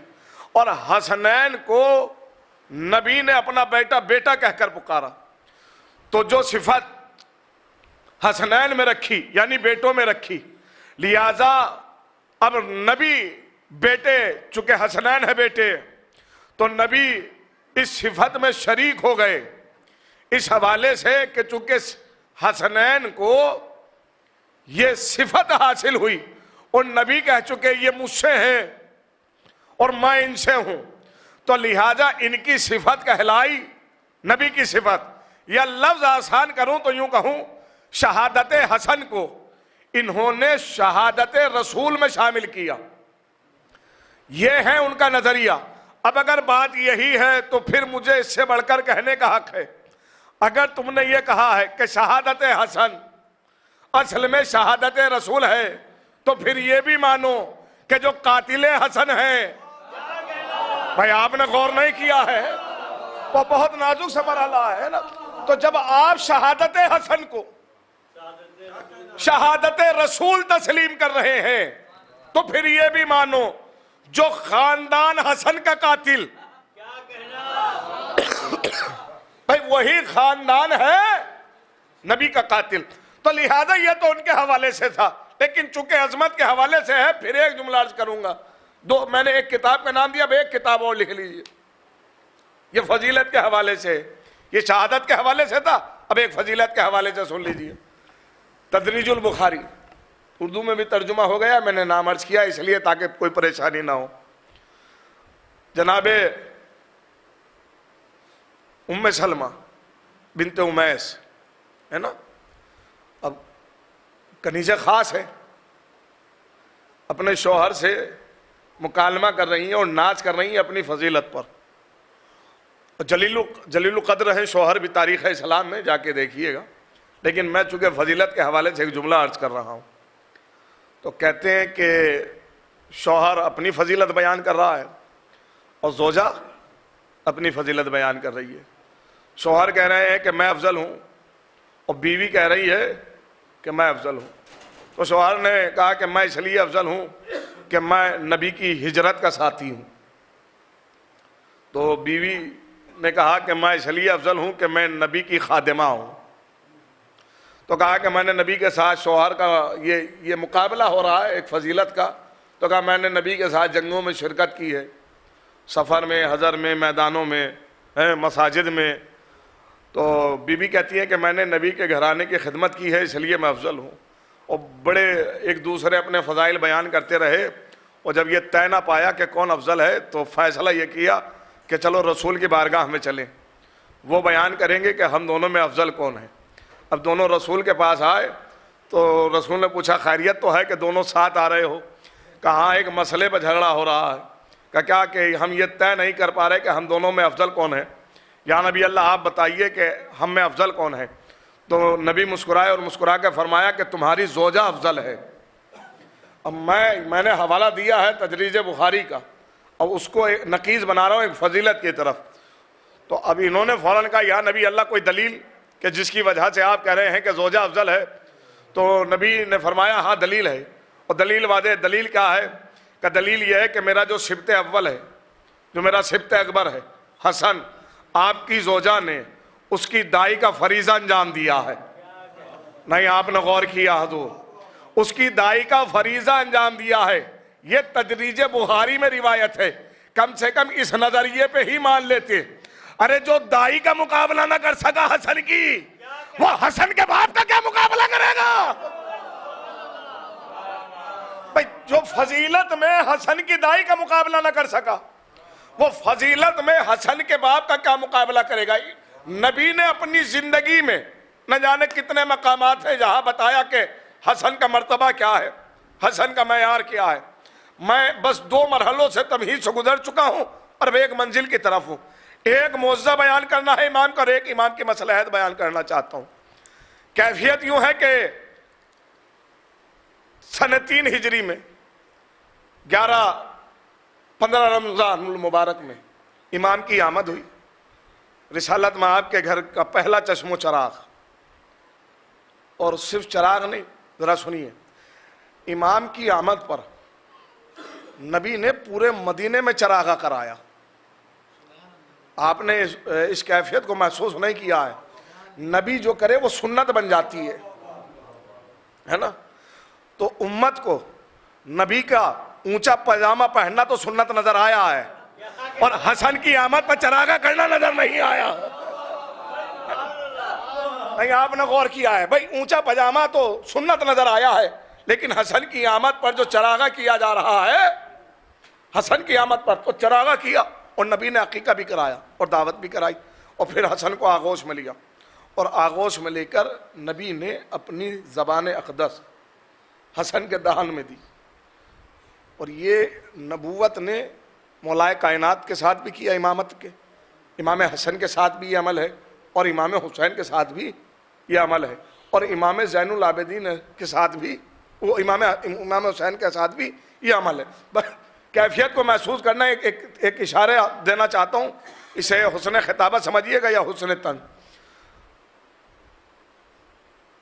तमाम तर सहाबा मस्जिद नबवी में बैठे हैं और रिसालत माब हैं जो हसन को लेकर मस्जिद में तशरीफ़ लाए और फरमाया ये मेरा मादनुर रिसाला। अब मैं इसका क्या तर्जुमा करूं, उर्दू के पास अल्फाज नहीं है, अलबत्ता तर्जुमा ख़जाना कर दिया जाता है। ये जो है, जो मेरी आगोश में है, ये रिसालत का ख़जाना है, ये मादनुर रिसाला है और ये मेरे जिगर का टुकड़ा है और मेरी आंखों की ठंडक है। जरा सुनिए, खजाना मादन कहते हैं यानी जिसमें कोई शय जिसके वजूद पर रुकी हुई हो उसे, तो मादिन ऐसे मकाम को कहा, ऐसी शय को कहा जाता है जिस पर कोई शय रुकी हुई हो। यानी कहना यह चाहते हैं कि मेरी रिसालत का वजूद इनकी विलायत में है। और कुरान भी ये वाज़े कर चुका था मैदान गदीर पर, अगर तुमने ये ना पहुंचाया तो गोया कार्य रिसालत का कोई काम अंजाम ही नहीं दिया। तो 12 फजीलत के कई मौके आए, लेकिन उनमें एक मौका यह है कि कभी दोष पर सवार कराया, चूंकि राकिबे दोष रसूल भी कहलाए। भाई ये तो बड़ा मशहूर वाक़या है ना कि ईद का दिन है और हसनैन है और कह रहे हैं कि नाना सवारी, हमारे पास सवारी नहीं है, तो नबी ने फरमाया कि मैं सवारी बन जाता हूँ, और नबी नाका बन गए और हसनैन सवार हो गए। अच्छा, ये तो बुजुर्गान बेहतर जानते हैं, लेकिन फिर भी हुस्न खिताबत से काम लेते हुए एक जुमला सर्व करना चाहता हूँ। नबी सहन जहरा से निकले और मस्जिद नबवी में आए सवारी बने बने, सवारी बने बने। एक शख्स ये मंजर देख रहा था तो उसने फौरन कहा हसनैन सवारी कितनी अच्छी है ना। अब इसका अंदाजा मैं कैसे बयान करूं कि सवारी से मालूम होता है कि सवार का मयार क्या है। नहीं, आप शायद मैं लफ्ज़ नहीं पहुंचा पाया हूं। मसलन कोई साइकिल से आए तो पता लगे कि इसकी हैसियत और इसकी मंजिलत क्या है। कोई 2 व्हीलर से आए तो स्टेटस थोड़ा सा बढ़ जाता है, सवारी से मालूम होता है।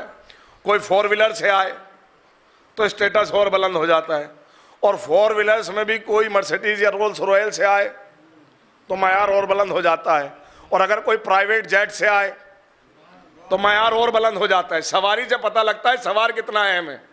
तो ये तंज था हसनैन सवारी कितनी अच्छी है।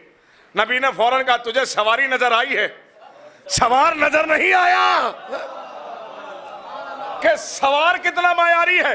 अरे जिसकी सवारी रिसालत बन रही हो वो सवार कितना मायारी होगा। अभी ये जो जुमला कहा तो फौरन शर्मिंदा हुआ, और शर्मिंदा हुआ, खजालत के पसीना पेशानी पे आया तो फौरन कहा या नबी अल्लाह लाइए, अगर आप थक गए हो तो अब आपके नवासों को अपने दोस्त पर मैं बिठा लेता हूं। अब ये अहले अदब तशरीफ फरमा है, क्या क्या हसीन तरीन जुमला है। नबी ने कहा जहां खड़े हो खड़े रहो, इसलिए कि जिस डाली के फूल होते हैं उसी पे अच्छे लगते हैं। नहीं मालूम है कि ये लफ्ज़ कहाँ तक पहुंचेगा भाई। जहां हो वहीं रहो, जिस डाली के फूल होते हैं उसी पे अच्छे लगते हैं, यानी ये तुम्हारे दोस्त पर अच्छे नहीं लगेंगे। ये तो लिहाजा किस किस मंजिलत में मैं ये बयान करूं कि इनका मर्तबा क्या है। फरमाया ये मुझसे है, मैं इनसे हूं। ये आया ततहीर के मज़दाक, ये मैदान मुबाहिला के फाते, ये सादिकून के मिसदाक। अब मैं किस किस मंजिल पर एक दरूद शरीफ का सहारा लेते हुए थोड़ा सा और करीब हो जाए तो, क्योंकि मुझसे बार बार इशारा किया जा रहा है, अगर मुमकिनात में है तो एक और सलवात भेजें।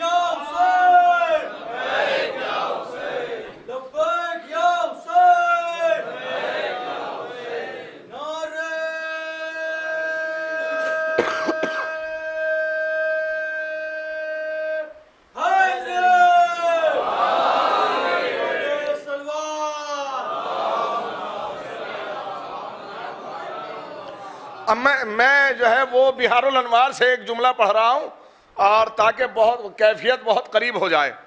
एक रोज़ रिसालत माब जो है वो सलमान बैठे हुए हैं और सलमान ने देखा कि बेमौसम एक अंगूर का गुच्छा जो है वो रिसालत माब के पास आया, यानी कोई शख्स आया जिसने दिया।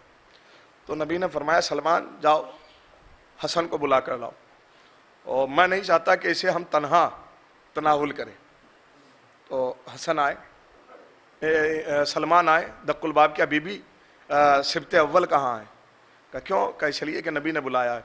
कि वो बाहर गए हैं, दोनों भाई हैं कि जो बाहर गए हैं। अब सलमान ने तलाशा, नहीं मिले, तो खबर आई कि सलमान ने आकर नबी से फरमाया कि दोनों आपके सिबतैन मुझे घर पर नहीं मिले और मैंने गलियों में तलाशा तो नहीं मिले। तो नबी परेशान हुए, तो फ़ौरन जनाब जिब्राइल नाजिल हुए और कहा कि या नबी अल्लाह घबराए नहीं, आपके नवासे फला बाग में आराम कर रहे हैं और दोनों सो रहे हैं। नबी पहुँचे, देखा दोनों बच्चे लेटे हैं, उठाया और फिर वो अंगूर तनावल फरमाया और कहा कि मैं घबरा रहा था कि कहीं यहूदी तुम्हें कत्ल ना कर दें। अब ये एक कैफियत है सिर्फ अजमत बयान करने के लिए, चूँकि और भी लोग मौजूद हैं, नबी ने यह जुमला कहा। तो फ़ौरन जनाब जिब्राइल ने कहा या नबी अल्लाह, हसनैन को यहूदियों से ज़्यादा ख़तरा मुनाफिकीन से है। आपने गौर ही नहीं किया है। मैंने जो कल जो जिसे मैंने बात को मुकद्दमा बनाया था, मैं उसी की तरफ आ रहा हूँ कि हसनैन को ज़्यादा ख़तरा, यहूदियों से ज़्यादा ख़तरा किससे है? मुनाफिकीन से है। तो एहतियात कीजिएगा। लिहाजा नबी ने तमाम तर मंज़लतें बयान करना शुरू की और बयान किया ये मुझसे हैं, मैं इनसे हूँ, और वो तमाम तर मौज़ात और तमाम तर कमालात और तमाम तर इल्म का इजहार किया। मस्जिद नबवी में बैठे कि एक जलीलुल क़द्र शख्स मस्जिद नबवी में दाखिल हुआ, चेहरे पर हैबत है। अच्छा, मैं समझता हूँ कि न जाने लखनऊ में कितने ऐसे लोग होंगे जिनके चेहरों पर हैबत होगी, है ना। लेकिन चूंकि लखनऊ एक बहुत बड़ी आबादी का नाम है, गालिबन 25-30 लाख से भी ऊपर की आबादी का शहर है, यहाँ सब नहीं पहचानते। और अब तो ज़माना इतना पुराशोभ है कि पड़ोसी पड़ोसी को नहीं पहचानता, तो लखनऊ तो फिर भी बहुत बड़ा है। लेकिन वो ज़माना ऐसा है कि मदीने की छोटी आबादी है, सब एक दूसरे को पहचानते हैं। लेकिन आने वाला ऐसा था जिसे सहाबी ना पहचान सके, और आने वाले की मंजिलत ये थी कि उसके इस्तकबाल में नबी अपने मकाम से खड़े हुए। तो अब ये जाहिर है कि सहाबी समझ गए कि आने वाला जलील है, कोई बड़ा मोहतरम है। तो उसने कहा या नबी अल्लाह, मैं अपने चंद सवाल लेकर आया हूँ, तो मुझे जवाबात चाहिए। तो हसन बैठे हुए थे। नबी ने फरमाया मुझसे दरियाफ्त करना चाहते हो या मेरे बड़े बेटे से हसन से दरियाफ्त करना चाहते हो? तो कहा मुझे सवालों के जवाबात चाहिए। मस्जिद के गोशे में ले गए, गुफ्तगू हुई, सवाल पूछे, जवाब हुए, दोनों वापस चले आए। सबने देखा कि गुफ्तगू हो रही थी, इधर से सवाल हो रहे थे, उधर से जवाब हो रहे थे। और जवाब नबी ने फ़ौरन पूछा कि जवाबात हासिल हो गए? कहा हासिल हो गए। कि मुतमईन हूँ? मुतमईन हो? कि हाँ मैं इनके जवाबात से मुतमईन हूँ और अब मैं रुखसत चाहता हूँ। कहकर खुदा हाफिज़ कहकर मस्जिद नबवी से चले गए। और फिर लोगों ने तलाशना चाहा तो फिर नज़र नहीं आए, लेकिन बेचैनी तो थी कि ये कौन था जिसे हमने ना पहचाना। तो वापस आए और कहा कि या नबी अल्लाह, ये आने वाला कौन था? तो नबी ने कहा कि ये जनाबे खिज्र थे, जो अपने चंद मसाइल का हल लेने के लिए यहां तक आए थे। भाई अब इससे बड़ी अजमत क्या होगी? खिज्र वो है जो मूसा को इल्म दे। आपने गौर नहीं किया है? या लफ्ज कहूं सहाबियत का और इमामत का एक फर्क ये भी मालूम हुआ। भाई सहाबियत वो है जिसे जो खिज्र को ना पहचाने, और इमामत वो है जो खिज्र को पढ़ाए। तो ये तमाम तर अजमतें इल्म का इजहार किया, इल्म का इजहार किया, फजीलत का इजहार किया। इमाम हसन ने जो जिंदगी गुजारी वो रिसालत माब के ज़माने में भी है, 7 साल जिंदगी रिसालत माब के ज़माने में, और बाकी की ज़िंदगी 30 साल जिंदगी या 36 साल जिंदगी बाबा के ज़माने में है। अब इस कैफियत को महसूस करना, मैं एक फजीलत का रुकन और अर्ज करना चाह रहा हूँ। इमाम मौलाए कायनात के बाद इमाम एक रोज़ मदीने से निकले और सफ़र की तरफ जा रहे थे। तो एक शख्स बाग से जाहिर हुआ, बाहर आया और उसने कहा कि ए हसन, मैंने सुना है कि तुम भी अपने बाप अली की तरह बड़ी बड़ी बातें करते हो। तो मौला ने फरमाया तुम्हारा बड़ी बातों से क्या मुराद है?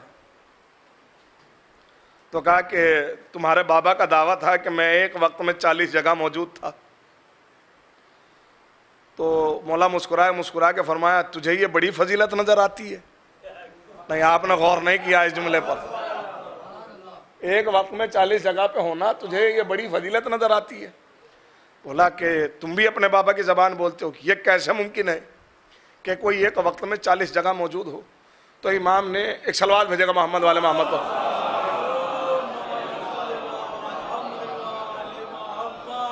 एक और सलवात भेजेगा मोहम्मद वाले मोहम्मद।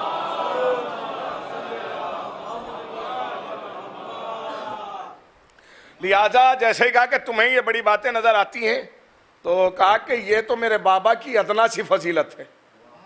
तो उसने फौरन कहा कि तुम भी अपने बाबा की तरह बड़ी बातें करते हो, ये कैसे मुमकिन है कि कोई एक वक्त में 40 जगह मौजूद हो? तो इमाम ने फरमाया कि क्या तू देखना चाहता है क्या ये मुमकिन है? इमाम ने कहा अपनी आंखें बंद कर, और उसकी पेशानी पर हाथ रखा और पेशानी से हाथ उठाया और कहा कि अब आंखें खोल। अब जो आंखें खोली तो जितनी दूर तक नजर जाती थी हसन ही हसन नजर आते थे। नहीं, आपने गौर किया है ना? जितनी दूर तक नजर जाती थी हसन ही हसन नजर आते थे। अभी जैसे ही कहा कि इतनी दूर तक हसन, का अपने दाएं तो देख, दाएं देखा तो हसन ही हसन, का बाएं देख, बाएं देखा तो हसन ही हसन। अब चारों तरफ नजरें दौड़ाता है और हसन ही हसन नजर आते हैं। और जैसे ही चारों तरफ हसन और हसन को देखा तो फौरन हाथों को जोड़ा कि मैं समझ गया कि ये तुम्हारी अदना की फजीलत है। इमाम ने फरमाया अभी तूने देखा ही का, जरा आसमानों की तरफ देख। तो ये जरा आसमानों की तरफ देख। अब जो उसने देखा तो चारों तरफ आसमानों की बुलंदियों तक जहां तक नजर जाती है हसन ही हसन नजर आते। हजूर मैं अर्ज करूं कि ये यहाँ मैं हमेशा ये जुमला कहता हूँ कि अक्सर लोग इन पे डिबेट करते हैं, ख़ासकर जवानों के जहन में ये बात आ जाती है, चाहे वो अमीर कायनात के लिए हो या इमाम हसन के लिए हो।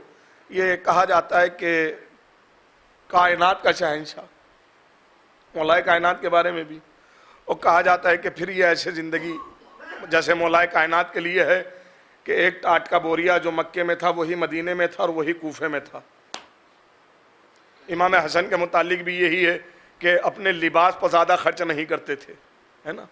तो अक्सर कहते हैं कायनात का शहंशाह और मौलाए कायनात की जो काम था वो आब पाशी था, कुआं खोदना, बागात को पानी देना। इमाम हसन के लिए भी एक बाग की मजदूरी के हवाले से रिवायत मिलती है। तो कहते कायनात का शहंशाह और मजदूर। तो एक बात हमेशा याद रखना, ये पैगाम है, वो यहाँ जीने नहीं आए थे, आज के ये लफ्ज़ पहुंचे, वो यहाँ जीने नहीं आए थे, वो बताने आए थे जिया कैसे जाता है। अब मैं इससे आसान अल्फाज तो नहीं है मेरे पास है, वो यहाँ जीने आए ही नहीं थे, वो तो ये बताने आए थे कि जिया कैसे जाता है। इमाम ने अपने इल्म का इजहार किया, अपने कमालात का इजहार किया, अपने मौजूदात का इजहार किया। एक शख्स मदीने में आया और बड़ी तमकीनत के साथ आया और एतराज कर रहा है मेराज नबी पर कि हसन ये कैसे मुमकिन है कि एक शब और इतना तुलानी सफर और उसमें भी इतने वाकयात। मैंने इदरीस से मुलाकात की, मैंने ईसा से मुलाकात की, मैंने जन्नत की सैर की, मैंने ये दरख्त देखा, मैंने फरिश्तों से मुलाकात की, इतने सारे वाकयात और एक रात। अब ये अजीब वाकया है। तो इमाम ने फरमाया तुझे शक है? तो उसने कहा ये फजीलत मेरी समझ में नहीं आती। इमाम ने कहा कि जाओ घर चले जाओ, तुम्हें जवाब मिल जाएगा। अब ये मुतमईन होकर चला कि घर जाने के लिए कहा है तो जवाब मिल जाएगा। अब ये मैं पढ़ रहा हूँ, ये मौज़ा है कि कैसे ये मुमकिन है। तो ये घर गया, घर से जोजा से कहा कि भूख लगी है, खाना ले आओ। तो जोजा ने कहा कि ठीक है, खाना आमादा है, आप हाथ मुंह धो लीजिए, मैं खाना लगा देती हूँ। अब इसने डोल से पानी लिया, हाथ धोए, मुंह धोना चाहता है चुल्लू से, जो पानी डाला है मुंह पे। तो अब जो देखा तो क्या देखा, जैसे ही पानी हटाया और हाथ हटा तो देखा ना मेरा घर है, ना मेरी जोजा है, ना मेरी बस्ती है, बल्कि एक जंगल है, बयाबान है और सहरा है। और फिर इसने महसूस किया कि अब इसकी जिनसियत भी बदल गई। यानी जब सवाल पूछने या लफ्ज कहूं, जब मुंह धो रहा था तो मर्द था, और जब सेहरा में देखा तो जिनसियत बदल गई, अब ये खातून है। लिहाजा मदद के लिए दर बदर फिरता रहा, इधर आधर फिरता रहा कि कुछ हल निकल आए, मदीने का रास्ता मालूम हो जाए। कोई खबर न मिली, वक्त गुजर गया। रिवायत ये कहती है 1 साल तक ऐसे ही भटकता रहा। फिर जब देखा और इसे यकीन हो गया कि अब हालत नहीं बदलने वाली, तो अब इसने जो है वो एक शख्स से इसकी मुलाकात हुई, फिर अक्द हुआ, फिर उससे 2 बच्चे हुए। फिर एक रोज़ बच्चे इतने बड़े हो गए कि खाना मांग रहे हैं। एक रोज़ बच्चों ने खाना मांगा, इसने कहा ठीक है, जो है मैं वो हाथ मुंह धो लेता हूँ फिर खाना दे देता हूँ, या अल्लाह से बदलूँ तो मैं हाथ मुंह धो लेती हूँ और फिर खाना दे देती हूँ। लिहाजा अब इसने जो मुंह धोया और चुल्लू से पानी जो मुंह पे डाला, अब जो पानी हटाया तो देखा वही घर है, वही जोजा है। जोजा को देखा तो घबरा गया, बढ़ा और गले से लगा लिया। कहा इतना परेशान क्यों हो रहे हो? कहा तुझे पता नहीं, इतने साल में रह कर आया हूं। कहा पागल हो गए, अभी तो गए थे। भाई आपने गौर ही नहीं किया है, अभी तो गए थे। कहा नहीं अभी नहीं गया था, एक अरसे रात हो गया। कहा पागल हो गए, अभी खाना गर्म है, अभी तो खाना भी ठंडा नहीं हुआ। ये समझ गया कि कम वक्त में ज्यादा अरसा कैसे गुजरता है। ये फौरन हसन के पास आया और आकर कहा हसन मैं समझ गया कि शबे मेराज का सफर कैसे तय हो सकता है।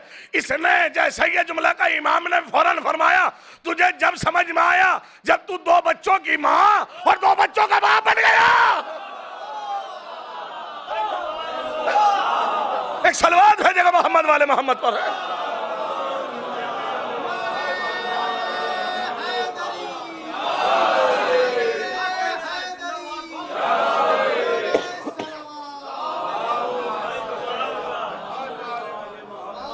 लिहाजा इमाम हसन ने जो जिंदगी गुजारी है सन 40 हिजरी में, जब मौलाए कायनात की शहादत वाक़ हुई और कूफे के लोग 40 हिजरी 21 रमज़ान की शब गुजरने के बाद जब सुबह नमूदार हुई 22 रमज़ान को, कूफे के लोग हसन के पास चले आए और कहा है हसन तुम अपने बाप के वारिस हो, खिलाफत तुम्हारा हक है, लिहाजा हम तुम्हारे हाथ पर बायत करना चाहते हैं।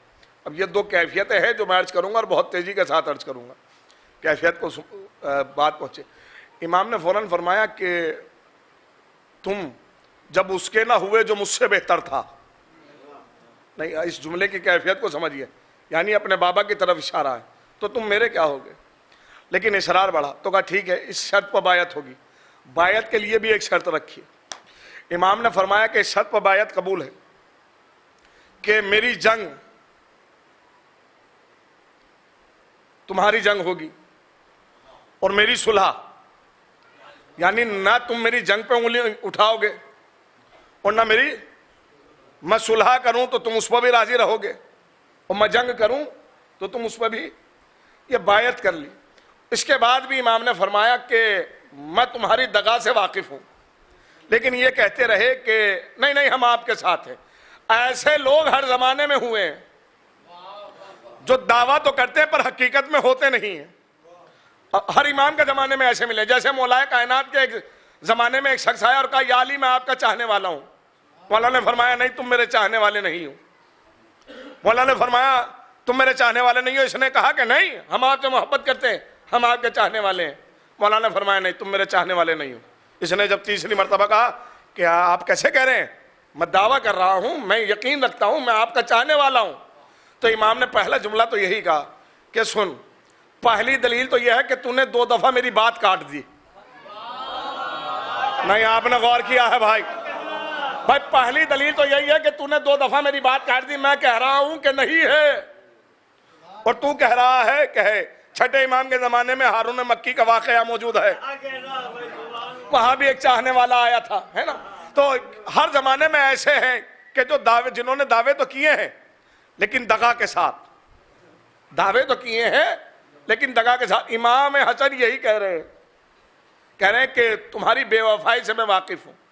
लिहाजा जब यह खबर मिली शरीर शाम को यानी माविया को कि अली मारे गए, कत्ल हो गए, खबर पहुंच गई ना। और कूफे वालों ने हसन के हाथ पर बायत कर ली।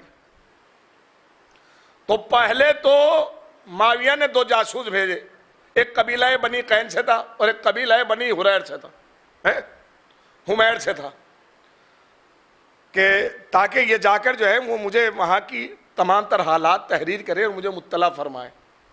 अब मैं ये फासिक व फाजिर, ये फितना, अब इसकी क्या कैफियत मैं बयान करूं हुजूर।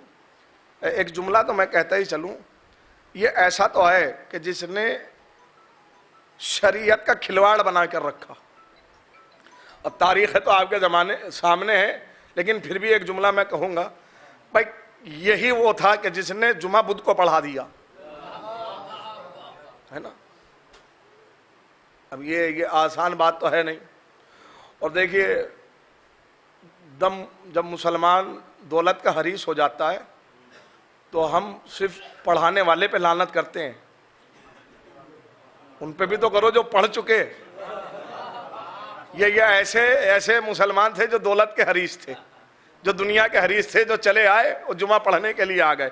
वो पूरा वाकया तो मुझे बयान नहीं करना, लेकिन फिर भी तो इमाम को ये खबर मिली कि माविया ने 2 जासूस भेजे हैं।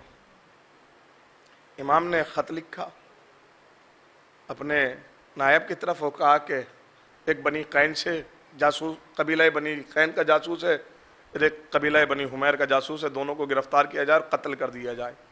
और जब पकड़े गए और कत्ल कर दिए गए, इमाम ने ख़त लिखा कि तूने मेरे तजस्सुस में 2 जासूस भेजे थे, अगर जंग का इरादा रखता है तो सामने आ। नहीं, आपने गौर किया है भाई, ये लोग इमाम हसन से, देखिए अहले किसा में 5 लोग, अहले किसा कितने हैं? 5 हैं। एक जनाब सैयदा है, रिसालत माब है, इमाम अली हैं, इमाम हसन है, इमाम हुसैन। बीबी की अगर चूँकि जो बीबी का सिन्फ है वो सिन्फ खातून है, लेकिन ये 4 लोग हैं। अब कैफियत को समझना, मैं बहुत नाजुक सी बात कहने जा रहा हूँ। रिसालत माब, मौलाए कायनात और हसनैन। उम्मत मुसलमा को इन 4 में से 2 की शुजाअत पे तो कोई इश्काल नहीं है भाई, 2 की शुजाअत को तस्लीम करते हैं, एक मौलाए कायनात की और एक इमाम हुसैन की। और 2 की शुजाअत पर ये कहते हैं कि चूंकि इन्होंने तलवार नहीं चलाई, ये ज़रा से हमने पसंद थे, जंगो जिदाल की तरफ रग़बत नहीं रखते थे, है ना। अब ये दलील बनाते हैं इस बात को। लेकिन मैं एक जुमला कह रहा हूँ कि शुजाअत का नाम तलवार चलाना नहीं है। अब एक जुमला सुनो नबी की शुजाअत के लिए और हसन की शुजाअत के लिए। पहले नबी की शुजाअत सुन लो, नबी की शुजाअत क्या है, ताकि फिर मैं हसन की शुजाअत की वजाहत करूँ। सिर्फ तलवार चलाना शुजाअत का नाम नहीं है। फिर नबी की इससे बड़ी शुजाअत क्या होगी कि मक्के में नबी ने 360 कबीलों की आंखों में आंखें डालकर यह कहा तुम्हारा दीन झूठा है। आपने गौर ही नहीं किया है भाई। मैं शुजाअत का एक मरहला बयान कर रहा हूं। इससे बड़ी नबी की शुजाअत क्या हो कि 360 कबीलों की निगाहों में निगाहें डालकर नबी का यह कहना कि तुम्हारा दीन बातिल है, तुम्हारा दीन झूठा है। ये शुजाअत की आखिरी इंतहा है। और हसन की शुजाअत भी यही है। देखिए, तलवार चलाना यकीनन मकाम शुजाअत है, नेज़ा चलाना यकीनन मकाम शुजाअत है, लेकिन उससे बड़ी शुजाअत यह है कि फासिक के घर में खड़े होकर और फासिक की आंखों में आंखें डालकर यह कह देना कि तू शजरा खबीसा वाला है और हम शजरा तैयबा वाले।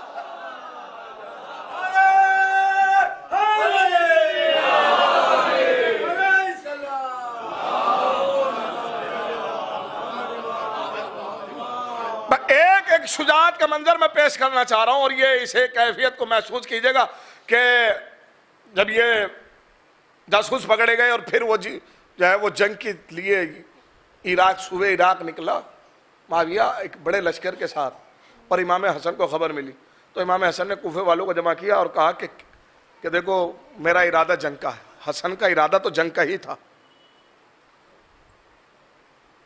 दुश्मनों ने, या यूं कहूं कि वो जिन्होंने बायत की थी उनकी दगा ने मजबूर किया कि यह सुलह हो जाए। इमाम हसन ने पहले 4000 का लश्कर भेजा, जिनमें से जब यजीद को पता लगा कि 4000 का लश्कर आ रहा है और पीछे हसन आ रहे हैं एक लश्कर लेकर, हैं 40,000 के लश्कर की रिवायत मिलती है इमाम हसन के साथ उस वक्त, हैं। तो यजीद ने अपना माविया ने अपना एक कासिद भेजा और जिसे इमाम ने जिसको लश्कर के टुकड़ी का अलंबरदार बनाया था,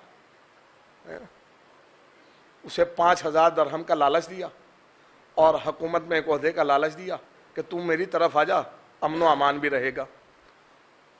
वो सिर्फ हरी से दुनिया की खातिर और हरी से ओहदे की खातिर हक को छोड़कर बातिल की तरफ चला गया। फिर 4000 का लश्कर भेजा गया और फिर इमाम निकले। मैं ये कैफियत तो नहीं बयान करना चाहता, बस सुलह की एक मंजिल तक आना चाहता हूँ। फिर जो है ना वो सबाता के मकाम पर एक मलून ने जब ये इरादा हो गया, सब छोड़कर जाने लगे, तो इमाम ने कहा कि सुलह का इरादा हो। तो एक मलून ने इमाम हसन के जो है वो रान पर एक खंजर मारा और ये कहकर मारा कि हसन तुम काफिर हो गए। अब मैं आपसे एक जुमला कहूँ, इनकी हमारी तो और आपकी तो क्या हैसियत है अगर इनकी मोहब्बत में हमें शीयत के अलावा किसी और अलकाब से नवाज लिया जाए। नहीं, आपने गौर किया है। मैं फिर जुमला कह रहा हूँ भाई, ज़हन कहीं और तरफ ना चले जाए, लिहाजा जुमले की वजाहत कर दूं। भाई शीयत पे ये इल्जाम है ना कि शिया काफिर हैं, है ना, तो लिहाजा हमारी तो हैसियत क्या है। अगर इनके मिजाज के मुताबिक इमाम भी काम ना करे तो इन्होंने तो इमाम को भी काफिर कहा है, नाउजुबिल्लाह। इमाम हसन को काफिर कहा और खंजर मारा, और खंजर इतना शदीद मारा कि गोश्त को अबूर करता हुआ हड्डी तक पहुंचा। और इमाम को लाया गया जनाब मुख्तार के चचा के पास, उस हालत में जब इमाम बीमारी की हालत में थे। और उसके बाद इमाम वहाँ कुछ दिन क़याम किया, बाद रिवायत में 10 दिन और बाद रिवायत में 20 दिन का क़याम इमाम का वहाँ है। और जब ये तय हो गया कि अब ये जो मुनाफिक जो कुछ बच गए थे साथ में, इन्होंने माविया को ख़त लिखा कि हसन बीमार है, तुम चले आओ अपने लश्कर के साथ और हम हसन को गिरफ्तार करेंगे और तुम्हारे हवाले कर देंगे। जब यहाँ तक मंसूबे बन गए तो अब हसन ने इरादा किया सुलह का। अब जब सुलह हुई, सुलह के लिए माविया ने कहा कि हम अपनी जानिब से तैयार हैं और वो जो शर्तें तुम कहो हम उस शर्तों पर, उन शराइत पर तैयार हैं। अब एक जुमला, ये जवानों मैंने ये तारीख इसलिए सुनाई बस एक जुमला मैं पढ़ सकूं, एक नतीजा देना चाहता हूं। भाई 2 सुलह हुई तारीख है मासूमियत में, एक सुलह हुदैबिया और एक सुलह इमाम हसन। सुलह हुदैबिया किससे हुई? मुशरिकीन मक्का से, और ये सुलह हो रही है माविया से। लफ्ज बदल रहा हूं, उर्दू अदब के 2 लफ्ज रख रहा हूं, अगर पहुंच गए तो हजूर नतीजा बिल्कुल साफ और शफाफ है। नबी ने जिनसे सुलह की वो तंजील का मुनकिर था और हसन ने जिससे सुलह की वो तावील का मुनकिर था। आज के इन 2 लफ्जों का मैं यार आपके जहन में होता है। हसन की सुलह मुनकिर तावील से है और नबी की सुलह मुनकिर तंजील से है, मुशरिकीन मक्का से है। अब ये जो कहा ना कि माविया ने जो शर्तें आपकी होंगी, उन्हीं शराइत बराबर का प्लाट जो बिल्कुल कॉर्नर पे है, जो खाली पड़ा है अभी, है ना, है ना, ये मत कहिएगा कि किबला की नजरें हैं उस पर। मैं गुजर रहा था तो मैंने देख लिया, मिसाल के तौर पर पेश कर रहा हूं। अगर इस पर कोई बराबर का दावेदार हो जाए, ये मेरा प्लाट है, और दूसरा भी दावेदार हो जाए, ये मेरा प्लाट है, और झगड़ा हो जाए, तो झगड़े की सबब क्या बना? प्लाट। तो सुलह भी तो इसी प्लाट पर होगी ना, किसी दूसरे प्लाट पे तो नहीं होगी ना। नहीं, आपने गौर किया है भाई, जो झगड़े का सबब होता है सुलह भी उसी सबब पे होगी। तो इमाम ने चंद शराइत रखे, यानी सबब बयान किए कि सुलह इन सबब पे होगी। पहली शर्त कि तू कुरान और सुन्नत पे अमल करेगा। भाई नहीं, अब इससे आसान लफ्ज नहीं है मेरे पास समझाने के लिए। यानी हसन ने पहली शर्त यह लिखी और उसने मान भी लिया। उसका मानना बता रहा है कि अब तक ये कुरान और सुन्नत पे अमल नहीं कर रहा था। नहीं, अब मैं बहुत नाजुक मरहले पर लेकर आया हूं। भाई पहली सबब क्या लिखा, शर्त क्या लिखी कि तू कुरान और सुन्नत पर, और इसने इस बात को कबूल भी किया। भाई मैं गुजारिश कर रहा हूं इस कैफियत को समझना। कबूल करना इस बात की अलामत है कि अभी तक इसका अमल कुरान और सुन्नत पर नहीं था। दूसरी शर्त सुन लीजिए, अभी मैं सारी शर्तें तो नहीं पढ़ूंगा, पर 2 शर्तें ज़रूर पढ़ूंगा। भाई, नबी ने अपने ज़माने में और अपनी ज़िंदगी में फरमाया, अव्वलोना मोहम्मद, औसतोना मोहम्मद, है ना, कुल्लोना मोहम्मद, आखिरोना मोहम्मद, हम सब के सब मोहम्मद है। तो हसन अपने ज़माने के मोहम्मद और नबी अपने ज़माने के मोहम्मद। नबी ने सुलह की मुशरिकीन मक्का से, तो 2 सुलह है ना, और हसन ने सुलह की माविया से। अब ये एक जुमला सुनिए, नबी की सुलह दोहराई जा रही है, नबी की नुमाइंदगी कर रहे हैं इमाम हसन अपने ज़माने का मोहम्मद। मैं काश खुदा मेरे अल्फाजों को तौफीक दे के ये जुमला पहुंचा सकूं। भाई, नबी के नुमाइंदे का नाम क्या है? हसन। अब मुझे बताओ, मुशरिकीन मक्का का नुमाइंदा कौन है? मुशरिकीन मक्का का नुमाइंदा है माविया। ये ऐसा लिबास है जिसे ये ओढ़ कर आया था, जिसमें नजर नहीं आता। हसन ने उसी चेहरे से नकाब उतारी। हसन ने दूसरी शर्त फौरन रखी कि अब आज के बाद तू मेरे बाप पर सब्बो शितम, यही लफ्ज है, मेरे बाबा पर सब्बो शितम, यानी अब मेरे पास ये नाजेबा अल्फाज है, सब्बो शितम नहीं करेगा, यानी उन्हें बुरा भला नहीं कहेगा। इसने कबूल किया, ठीक है। अब एक जुमला कहूं, शियत के लिहाज से खलीफा हक मौलाए कायनात है, और अहले तसन्नुन के ख्याल से खलीफा चाहरुम। भाई, उम्मत मुसलमान के हवाले से खलीफा चाहरुम कौन है? मौलाए कायनात। अब एक जुमला सुन लीजिए, जिन्होंने पहला माना वो भी अली को बुरा नहीं कहते, और जिन्होंने चौथा माना उनमें भी हिम्मत नहीं है कि वो अली को बुरा कहें। नहीं, आपने गौर किया? अरे फिर बताओ ना, ये माविया कौन सा मुसलमान है जो अली को बुरा कह रहा है? मैंने तो एक नजरिया कायम किया है, इन मुसलमानों में भी आज तक ये हिम्मत ना हुई, ना ये कहते हैं, और अगर कोई बुग़्ज़ रखे तो वही कहता है, लेकिन चूंकि अपना खलीफा मान चुके हैं तो लिहाजा नहीं कहते। अब एक जुमला सुन लीजिए, ये जुमला नहीं है बल्कि एक हकीकत से हासिल करूं। हमारे पड़ोसी मुल्क के एक सोशल मीडिया के बड़े आलिम दीन है।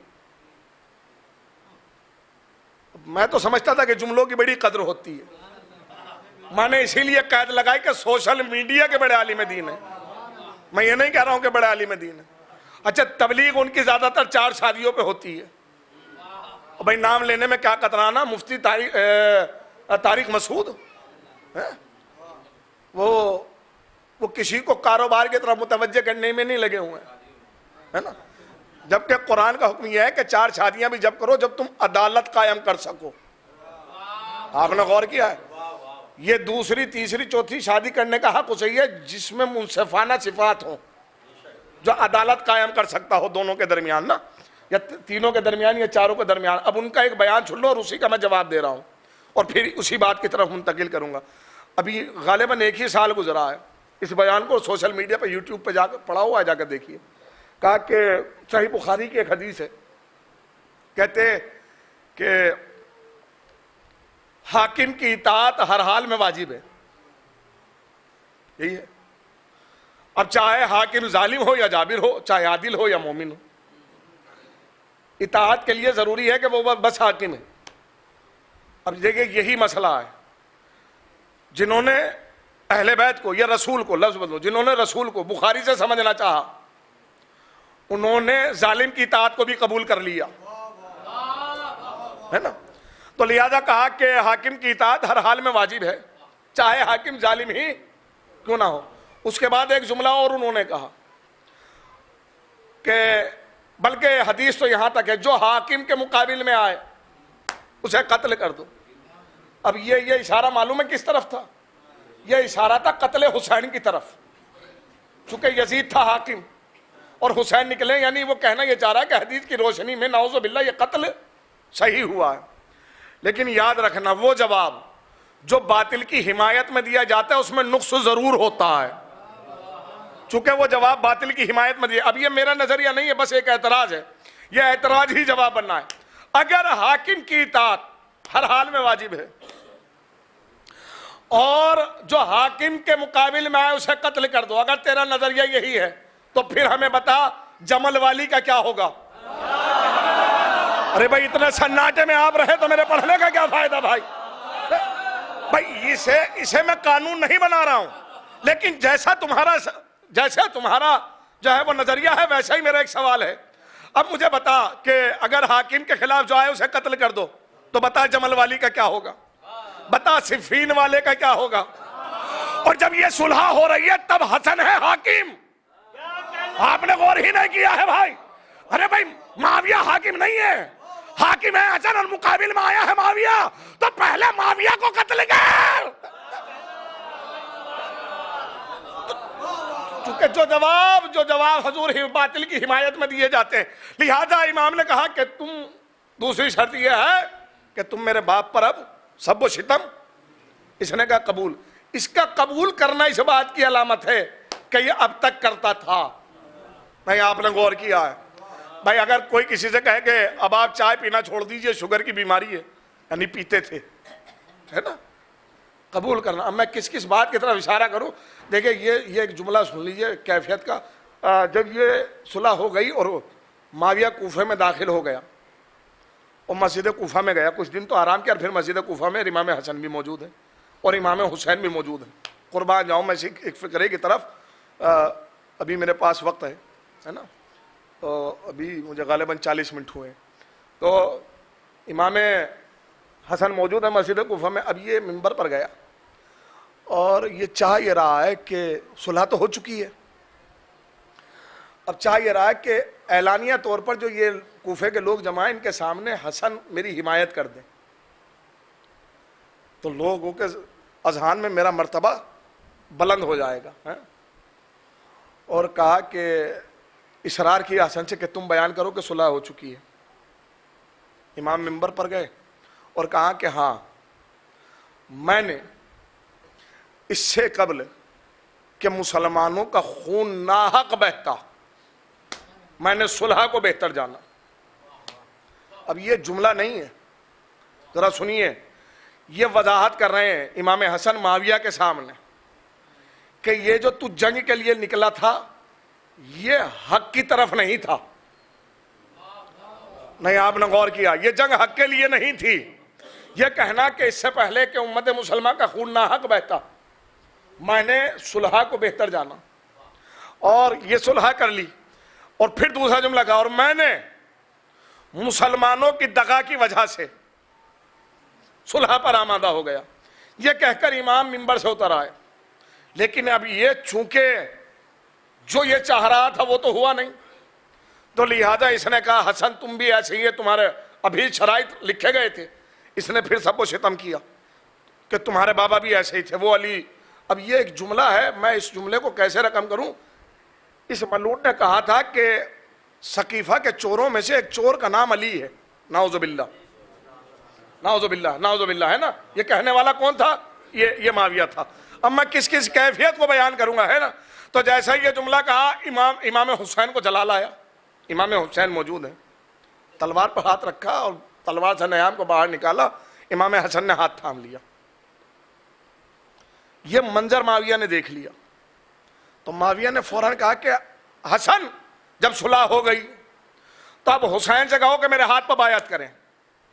अब ये वो कैफियत है हुजूर, सुलह होना अलग मसला है और बायत करना, सुलह बायत नहीं कहलाती है, सुलह है मुआहिदा। दो गिरोह के मुआहिदे को सुलह कहा जाता, बायत नहीं कही जाती। लेकिन ये चाहिए रहा था कि इसने कहा हुसैन से कहो कि मेरे हाथ पर बायत करें, ताकि अगर इन्होंने बायत कर ली तो मेरी खिलाफत वो तकवीनी हो जाएगी। तो इमाम हसन ने फरमाया कि माविया, अब ये जुमले हैं मुंतहुल आमाल के, सुनिए।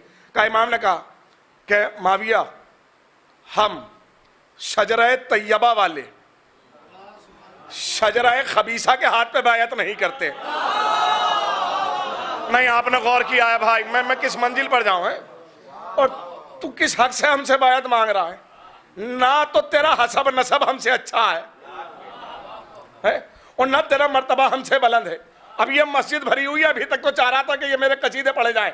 अब इमाम हसन ने फरमाया तेरा हसब नसब ऐसा है कि जिसकी वल्दियत के लिए कुर्रा डाला गया हो। भाई आपने गौर ही नहीं किया है।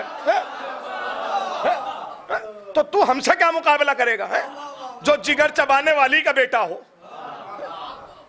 लिहाजा हुसैन तेरे हाथ पर बायत नहीं करेंगे, न मैं, न हुसैन, न खानदान बनी हाशिम, इसलिए कि जब तक हुसैन के खून में कतरा बाकी है। अब ये जुमला जरा सुनिएगा, बहुत नाजुक सा जुमला है। का कैसे नहीं करेंगे, मैं खलीफा हूं। अब ये जुमला कयामत तक के लिए रकम है। जैसे कहा कि मैं खलीफा हूं, इमाम ने फौरन फरमाया सुन, अल्लाह ने बनी उमैया पर खिलाफत को कयामत तक के लिए हराम करार दिया है।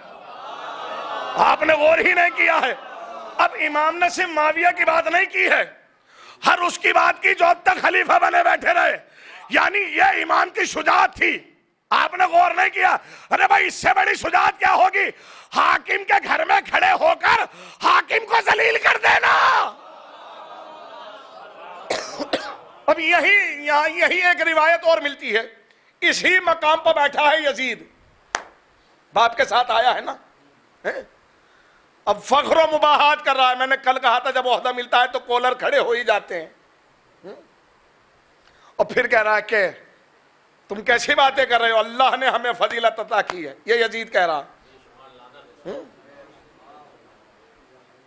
भाई बिहारुल अनवार जाकर देखिए आप। और ऐ हसन, हम हर हाल में तुमसे अफजल हैं।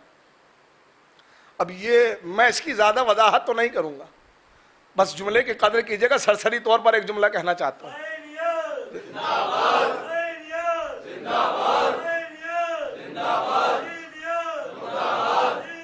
मुर्दा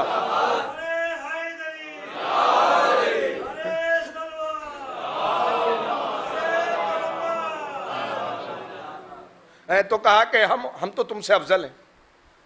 देखो हम कितने लोग हमारे साथ हैं, लोगों ने हमें पसंद किया। और अब चूंकि शाम का रहने वाला था, पलीद था, तो दौलत पर फख्र करता था, है ना। हमारे पास खजाने हैं और हमें अल्लाह ने शहजादों की तरह इस दुनिया में भेजा है। ये जुमले थे उसके, यानी मैं रईसी में पैदा हुआ हूं, है ना। तो इमाम ने फरमाया सुन, तेरी पैदाइश क्या है ये मुझसे मत पूछ। मैंने कहा मैं इस जुमले की वजाहत नहीं करूंगा। इमाम ने कहा बस इतना सुन ले, तुझमें और हमें फर्क क्या है। का सुन, तेरी विलादत में शैतान शरीक है। अब मैं कहां से ये जुमले बयान करूं हजूर है। अब ये तो मैंने कहा था कि मैं वजाहत नहीं करूंगा। हम वो हैं अल्लाह ने जिससे रिश को दूर रखा है। हम आये ततहीर के मिसदाक हैं। हम कौन है? अब ये बुजुर्गान मेरे बैठे हैं, बेहतर जानते हैं, उर्दू ज़बान के पास उतने अल्फाज नहीं है कि कुरान के अल्फाज का कम लफ्ज़ों में तर्जुमा किया जाए, है ना। मसलन जैसे अब ततहीर का तर्जुमा क्या किया जाता है, पाक। अब मैं इसकी वजाहत करूँ तो एक जुमला कहता चलूँ। कुरान करीम में 3 लफ्ज़ हैं जिनका तर्जुमा पाक ही किया जाता है। सुबहान, सुबहान का तर्जुमा पाक है वो ज़ात, है ना। ज़की, तज़किया नफ्स यानी नफ्सों को पाक करने वाला, है ना। और तहारत, इसका तर्जुमा भी पाक किया जाता है, पर तीनों की कंडीशन अलग है ना। सुबहान ऐसे पाक को कहते हैं जो रिश्तों से पाक हो। मैं वजाहत करूंगा तो यानी सुबहान अल्लाह के अलावा किसी को कहा नहीं जा सकता। सुबहान उसे कहते हैं जो रिश्तों से, यानी जिस सुबहान ऐसी पाकीज़गी को कहते हैं जिसके मुकाबिल में रिश्ता हो, है ना। ज़की ऐसे नजीस के मुकाबिल, देखिए ज़की ऐसी निजासत के मुकाबिल में आता है जो निजासत बातनी हो, ज़ाहिरी ना हो। तज़किया नफ्स यानी नफूस को नफूस ज़हने यानी निजासत बातनी है। और तहारत के मुकाबिल में निजासत ज़ाहिरी और निजासत बातनी दोनों आती हैं तहारत के। तो ये जो फरमाया ना कि अल्लाह ने हमें ताहिर रखा, यानी ताहिर जिसके मुकाबिल में निजासत हो। अब इस मंजिल को एक और समझा दूं। कुरान में इसके मुकाबिल में एक लफ्ज़ है, वो है नजस। जैसे कुरान की एक आयत है, इन्नमल मुशरिकूना नजसुन। हबीब ये सारे के सारे मुशरिक क्या है? नजिस नहीं है। कुरान का लफ्ज़ नजिस नहीं है, नजस क्या है? नजस। अब अरबी का लफ्ज़ तो यही है, और अरबी में लफ्ज़ नजिस भी इस्तेमाल होता है और लफ्ज़ नजस भी, लेकिन मुशरिक के लिए लफ्ज़ नजस इस्तेमाल हुआ। सुनिए, अब उलमा ने इसकी शरह भी की। सैयद इब्राहिम बुरुजर्दी अपनी तफसीर जामे में इस आयत की तफसीर में नजस की वजाहत करते हुए कहते हैं कि नजस उसे कहते हैं जिसे पानी पाक न कर सके। भाई मैं अब इससे आसान वजाहत तो नहीं कर सकता, है ना। नजस किसे कहते हैं? जिससे, भाई देखिए ये मेरे मौजू में तो बात नहीं थी, पर आई है तो मैं इस बात को अधूरा भी नहीं छोड़ना चाहता, है ना। नजस इसे कहते हैं जिसे पानी पाक, नजिस में और नजिस में ये बुनियादी फर्क है। नजिस वो है जिसे पानी पाक कर दे, और नजस उसे कहते हैं जिसे पानी। इस्लाम की जो आयने निजासात हैं वो नजस हैं। उर्दू जबान की वजह से नजिस कहा जाता है, जैसे कुत्ता, इसे पानी पाक नहीं कर सकता। काफिर, सुअर, पेशाब, पखाना, ये सारी इस्लाम की निजासात है कि नहीं है? इन्हें पानी पाक। अब मैं फिर एक जुमला अर्ज कर रहा हूं, अगर ये बात पहुंच जाए तो कैफियत को महसूस करना। अब शरीयत का एक मसला अर्ज करता चलूं। मुझे बताएं, इस्लाम में नजिस का सलाम वाजिब है कि नहीं?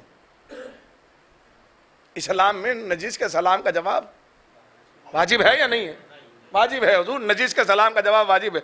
मसलन मैं आ रहा हूं बाहर से, किसी बच्चे ने नाली में ढेला मारा, छींटे आई, मेरा लिबास नजिस हो गया, जिस्म पाई जिस्म नजिस हो गया, वो हिस्सा नजिस हो गया, या किसी और उज़्र की वजह से मैं नजिस हो गया, तो मैं सलाम करूं तो क्या मेरे सलाम का जवाब वाजिब नहीं है? इस्लाम में नजिस के सलाम का जवाब वाजिब है, नजस के सलाम का जवाब वाजिब नहीं है। अब मैं इससे आसान वजाहत क्या करूंगा भाई? शरीयत में नजिस के सलाम का जवाब वाजिब है, नजस के सलाम का जवाब वाजिब नहीं है। हम और आप वाजिब छोड़ सकते हैं, लेकिन मासूम वाजिब नहीं छोड़ता। अगर फातिमा किसी के सलाम का जवाब ना दे,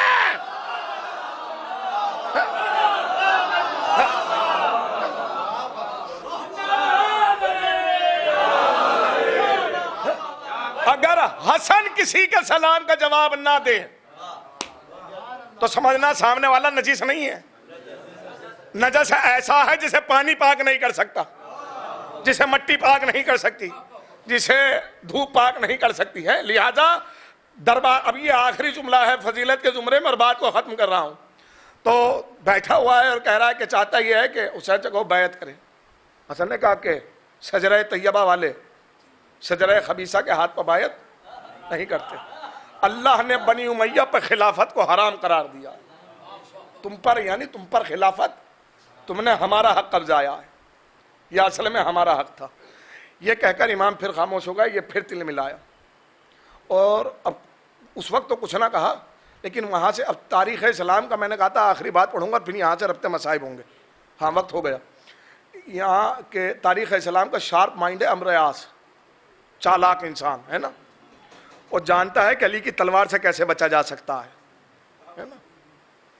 अच्छा, मौलाए कायनात ने फरमाया, से पूछा गया था कि चालाक में और अक्लमंद में फ़र्क क्या है?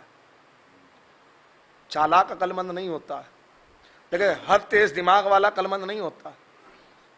मौला ने फरमाया चालाकी में और अक्लमंदी में एक बुनियादी फ़र्क ये है, जो दुनिया के लिए अक्ल का इस्तेमाल करे वो चालाक है, और जो आखिरत के लिए अक्ल का इस्तेमाल करे वो अक्लमंद है ना। ये बुनियादी फ़र्क है। तो जब ये चला गया तो माविया कह रहा है कि हसन से कैसे जो है वो अपनी अहानत का बदला लिया जाए। तो कहा कि हसन को बुलाया जाए। मरवान बिन हकम बैठा है माविया की बज़्म में, और लोग बैठे हैं, अशस बैठा है? ये वो हैं जिन्होंने दगा दी है इमाम हसन को, है ना। पहले ये वायत में थे, फिर अब ये कैफियत को समझना। इमाम हसन को बुलाया, इमाम चले गए। अब ये भी तो शुजात होती है ना। अगर दुश्मन बुलाए तो जो खौफ ज़दा होते हैं वो जाते नहीं हैं, और जो बहादुर होते हैं, भाई ये कारनामे तो दोनों भाइयों ने करके दिखाए ना। हुसैन को दरबार में खालिद बिन वलीद ने बुलाया, हुसैन गए, और इमाम को माविया ने बुलाया, जितनी दफ़ा भी बुलाया। इमाम माविया के दरबार में एक दफ़ा नहीं गए, कई दफ़ा गए, जितनी दफ़ा बुलाया उतनी दफ़ा गए, है ना। ये शुजात का आलम था। अब मरवान वगैरह बैठे, चाहते ही हैं कि अहानत करें। तो इमाम समझ गए कि किस लिए बुलाया। इमाम ने कहा कि मरवान ज़रा तारीख़ मक्का और तारीख़ मदीना पे नज़र डाल। अगर मेरे और मेरे भाई के अलावा, मेरे और मेरे भाई के अलावा किसी का जद रसूल हो तो निकाल कर ला। नहीं आपने वो, अब ये ऐसी फजीलत थी हजूर कि जिस पे गर्दनें झुक गईं और खामोश हो गए। और फिर कहा कि जिसे तुम सब्बो शितम करते हो ना, अगर मेरे और मेरे भाई के अलावा किसी का बाबा हो तुम में से उस जैसा तो सामने लाओ। किसी की माँ मेरी माँ जैसी हो, और फिर कहा किसी का भाई मेरे भाई जैसा हो, है ना। अब मैं किस कैफियत को बयान करूंगा। जब ये जुमला हो रहा था, जब ये कैफियत हो रही थी, तो यहीं और इमाम जलील कर रहे थे। बहुत दफ़ा जलील किया है इमाम ने माविया को, बड़ी दफ़ा जलील किया। अच्छा, इमाम जो काम करते हैं वो सुन्नत है कि नहीं है? तो किसी ने इमाम से तो नहीं कहा जाके कि हजूर ऐसा ना कहिए दिल आजारी होगी। नहीं आपने गौर किया है भाई, भाई जो जैसा है उसे वैसा ही कहा जाएगा। लिहाजा उसी बज़ में एक ऐसा शख्स बैठा है जो बनी उमैया का बड़ा हामी है, और उसने कहा हसन तुम बिल्कुल भी मरहमत नहीं करते, और ये कि तुम जो है जलील कर देते हो, खार करते हो, और ये बातें ज़बान। इमाम ने फ़ौरन कहा कि तुझे शर्म नहीं आई और मर्दों में चली आई। भाई इतना कहना था कि ये फ़ौरन इसकी जिनसियत बदल गई। अब मैं क्या अर्ज़ करूं कि हजूर इमामत का कमाल ये है कि इमाम के इख्तियारात में ये बात है कि वो जिनसियत बदल देते हैं। इमाम होता ही वो है जो फितरत पे भी कुदरत रखता हो और जो जिनसियत पे भी कुदरत रखता हो। अब अगर मुझे इजाज़त दे तो मैं एक बात अर्ज़ करता चलूँ इसी जिनसियत के हवाले से, है ना। भाई यहाँ बुजुर्गान बैठे हैं, मेरे तमाम बुजुर्ग हैं, उलमा हैं, उदबा है, शोरा हैं और कौम के जवान हैं। जब वक्त का इमाम, क्या इमाम के बारे में ये बात मशहूर नहीं है कि इमाम जब हुकूमत कायम करेंगे, ये रिवायात में है, आपने बुजुर्गों से सुना भी होगा, रिवायात में भी है। ये बस आखिरी जुमला है, बात तमाम की मैंने। तो इमाम का निज़ाम अदालत ये होगा कि शेर और बकरी एक ही घाट पे पानी पिएंगे। भाई है कि नहीं है ऐसा? और मुझे गवाही दे तो फिर मैं आगे बढ़ूँ, है ना। है? अब इस कैफियत को महसूस करें। ये पढ़ना आसान है और ये सुन लेना भी आसान है, लेकिन जरा से इस पर गौर व फिक्र कीजिए, तदब्बुर कीजिए तो फिर मसला है समझ में आए। बस शेर के लिए शिकार करना जुर्म नहीं है, उसकी फितरत ही यह है कि वो शिकार करके खाएगा। अल्लाह ने उसकी फितरत ही ये रखी है ना कि वो शिकार करके खाता है, इसीलिए वो शेर। या अल्लाह से बदलूं तो जवानों, अगर आपके जहन पहुंच जाए तो ये हुस्न खिताबत से काम लेते हुए एक जुमला कह रहा हूं, शेर होता ही वो है जो अपनी मेहनत का खाता हो। मैंने तो हुस्न खिताबत से काम लिया था और जुमला कहा था, है ना। भाई दूसरों के रिस्क पे निगाहें तो गीदड़ जमाते हैं, है ना। ये शेरों का काम नहीं है, बल्कि शेर तो इतना कमाता है कि दूसरों के लिए छोड़ देता है। आपने गौर ही नहीं किया है भाई। अब मैं कैसे तशबीह दूं इस बात की है, वो तो इतना कमा लेता है कि दूसरों के लिए जाओ जिसे खाना हो खा लो, है ना। अब जरा कैफियत सुनना, शेर की फितरत ही है कि वो शिकार करके खाएगा, है ना। और बकरी उसके बगल में खड़ी और वो शिकार नहीं कर रहा है। अब ये दो कैफियतों से खाली नहीं है। अब मेरा आपसे एक और सवाल है, शेर शिकार कब करता है? कब करता है? जब भूखा हो, या शौक के लिए करता है? नहीं लफ्ज पहुंचा है। उर्दू अदब से आशना है, तहजीब याफ्ता कौम मेरे सामने बैठी है, लफ्जों की तरतीब बदल रहा हूं ताकि वजाहत हो जाए। शेर शौक के लिए शिकार नहीं करता है, या लफ्ज बदलूं तो यूं कहूं, जो शौक के लिए शिकार करे वो शेर नहीं होता है। शेर कभी भी शौक के लिए शिकार नहीं करता है, शेर करता है जरूरत के लिए शिकार। जब वो भूखा हो तभी शिकार करता है, जब तक उसे भूख नहीं है वो मुतमईन है। जब वो भूखा हो गया, उसके बच्चे भूखे हों, तब वो शिकार करेगा। बकरी उसकी बगल में खड़ी है और वो शिकार नहीं कर रहा है, तो इसका मतलब ये है इमाम की हुकूमत ऐसी होगी कि इमाम की हुकूमत में जानवर भी भूखा नहीं होगा। अरे भाई आपने गौर नहीं किया है मैं किस मंजिल पर आपको लेकर आऊं है? मैं फिर एक जुमला और पढ़ूंगा है। इमाम की हुकूमत ये होगी कि इमाम की हुकूमत में जानवर भी, और अगर ये कैफियत नहीं मानते तो फिर ये मानो कि भाई शेर की फितरत है शिकार करना और वो शिकार नहीं कर रहा है, तो इसका मतलब ये इमाम होता ही वो है जो फितरत बदल दे। मैं कहाँ से ये अल्फाज लाऊं? और भाई अभी तो इसका मैंने एक मंजर पेश किया, दूसरा मंजर पेश करने जा रहा हूँ। बुजुर्गान बैठे हैं मेरे और बहुत अदब के दायरे में ये मंजर पेश कर रहा हूँ। ये तो शेर की बात हो गई। दुनिया के सबसे बुज़दिल जानवर को बकरी कहा जाता है, जो हल्की सी आहट पे भी डर जाती है ना। और हर बुज़दिल इंसान को बुज़दिल कहा ही इसलिए जाता है चूंकि अरबी जबान में बकरी को बुज़ कहा जाता है। तो डरपोक आदमी को बुज़दिल इसलिए कहा जाता है, इसका दिल बकरी के दिल की तरह है, यानी हल्की सी बात पे डर जाता है ना, इसीलिए उसे बुज़दिल कहा जाता है ना। अब शेर तो शेर है, ये बकरी में इतनी हिम्मत कहां से आई कि ये शेर की बगल में आके खड़ी हो गई? भाई आपने इस कैफियत को महसूस ही नहीं किया? अरे जो दुनिया का सबसे डरपोक जानवर है उसमें इतनी शुजाअत और इतना हौसला कहां से आया? यानी इमाम की हुकूमत का आलम यह होगा कि इमाम की हुकूमत में जानवर भी इतना मुतमईन होगा कि अब मुझे कोई खतरा नहीं है। या लफ्ज़ कहूं इमाम की हुकूमत में है। अब ये बात आई है तो इस मंजिल पे एक आखिरी ये यहीं से रब्ते मसाइब होगा। अच्छा जवान अगर ये कहने लगे हुजूर ये तो आप इन फ्यूचर है, हो सकता है मशीयत इलाही बदल जाए, ये वाक़या रोनुमा ना हो, कुछ ऐसा बताइए जो हो चुका हो। अब ये फितरत पे बात है तो मैं अर्ज कर रहा हूँ। एक इमाम को जिंदान में फेंका गया, ये तो तारीख़ जिंदान है कि नहीं? शेर हैं, चंद रोज के भूखे हैं, है ना, और नाबीना भी हैं, आंखों को फोड़ा हुआ है, चंद रोज भूखा रखा गया और इमाम हफ्तुम को जो है वो जिंदान में फेंका गया। शेरों को महसूस हुआ कि ग़ज़ा आई, शेरों ने सर उठाया, हमलावर हुए, खुशबू इमामत को महसूस किया तो जो सर उठ रहे थे वो झुकते हुए चले गए। अब मैं अगर मेरा वक्त ज़्यादा इसलिए जा रहा है कि मुझे हर जुमले की तबीयत और हर जुमले की कैफियत को बयान करना पड़ रहा है। भाई ये कैफियत बड़ी अजीब है। शेरों को महसूस हुआ कि ग़ज़ा आई, ना भी ना है, देख तो नहीं रहे ना। तो जिंदान की तारीख इस बात की गवाही तो दे रही है इमाम को पहचानने के लिए आंखों की जरूरत नहीं है। मैं फिर अर्ज कर रहा हूं, है ना, जिनके पास आंखें होती हैं वो भी नहीं पहचान पाते, है ना। तो इमामत को पहचानने के लिए पहली फितरत तो ये बनी। दूसरी फितरत सुना रहा हूं।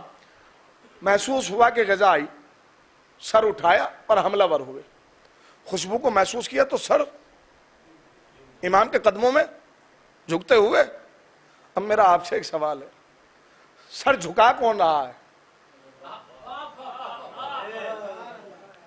भाई ये कैफियत है, सर झुका कौन रहा है? भाई मुझे गवाही दें।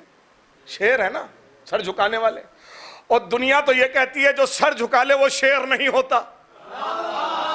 भाई आपने गौर ही नहीं किया है। और ये शेर हैं जो सर झुका रहे हैं, यानी जिंदान की तारीख इस बात की भी गवाही दे रही है कि इमाम के कदमों में शेर ही सर झुकाते हैं।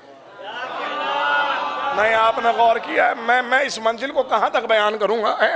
दूसरा जो मुझे अहम बात अर्ज करनी थी, ये तो हुस्न खिताबत था जो मैंने अर्ज कर दिया, लेकिन अहम बात, अहम तरीन बात है, मुझे ये बताओ कि जिंदान में ग़ज़ा शेरों की जरूरत है या शौक? भाई ग़ज़ा जिंदान में शेरों की जरूरत है या शौक? जरूरत है ना, भूखे हैं ना, सर उठाया, ग़ज़ा जरूरत है, खुशबू को महसूस किया, सर झुका लिए। जुमला रायगा ना हो जाए, अहले अदब के दरमियान जुमला सर्फ कर रहा हूं। यानी शेरों ने इमामत पर अपनी जरूरत कुर्बान कर दी। मेरे हजूर पूरी जिंदगी का सरमाया था यह जुमला। शेरों ने इमामत पर अपना शौक नहीं, अपनी जरूरत कुर्बान करी। यानी कहने का मुझे पूरा कि शेर दिल होता ही वो है जो इमामत पर अपनी जरूरत कुर्बान कर दे। नहीं अभी भी लफ्ज़ पहुंचा था, सुनो। एक शेर हुसैन अपने साथ लाए थे, नहरे अलकमा में खड़ा है, प्यासा है, पानी जरूरत है, पर चुल्लू फेंक के बताया मैं अली का वो शेर।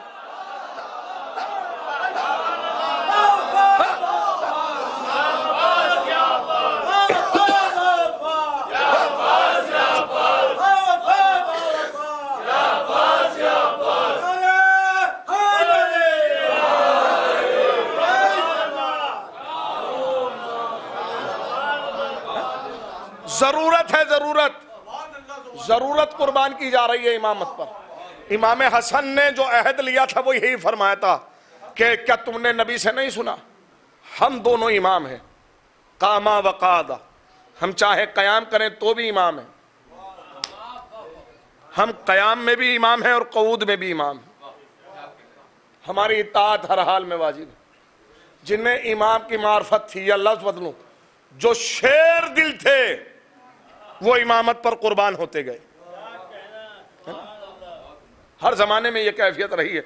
मैंने कहा कि ये मैंने सिर्फ बात आई थी तो इसलिए अर्ज कर दी, गाजी की फजीलत के हवाले से, पानी गाजी की जरूरत का नाम था, क्योंकि तब से प्यासे हैं जब से हुसैन प्यासे हैं, लेकिन पानी कुर्बान किया, जरूरत कुर्बान की, पानी फेंका इमामत पर। अब ये जब करबला तक बात आई है तो एक जुमला कहता चलूं, ये भी सुनिएगा कैफियत कि सिर्फ शहादतैन में ये रिवायत मिलती है। शाह मोहम्मद देहलवी साहब ने ये रिवायत लिखी है, कहते हैं कि हसन मुशाबे थे रसूल के और हुसैन मुशाबे थे हसन के। यानी कहने का मकसद ये है कि ये दोनों रसालत से मुशाबे थे। अब मैं एक जुमला अर्ज करूँ, लेकिन मुशाबहत उन्होंने जो लिखी है वो लिखी है, लेकिन जो मुशाबहत शेख मुफीद ने लिखी है वो बड़ी क़यामत की थी। वो ये मुशाबहत बड़ी मज़लूमाना है जो शेख मुफीद अलैहिर्रहमान ने लिखी है। अभी और शेख ये कैफियत को महसूस करना, कहते हैं 3 बेटे हैं हुसैन के ज़मीन करबला पर, मुशाबहत, और 3 बेटे हैं हसन के ज़मीन करबला पर।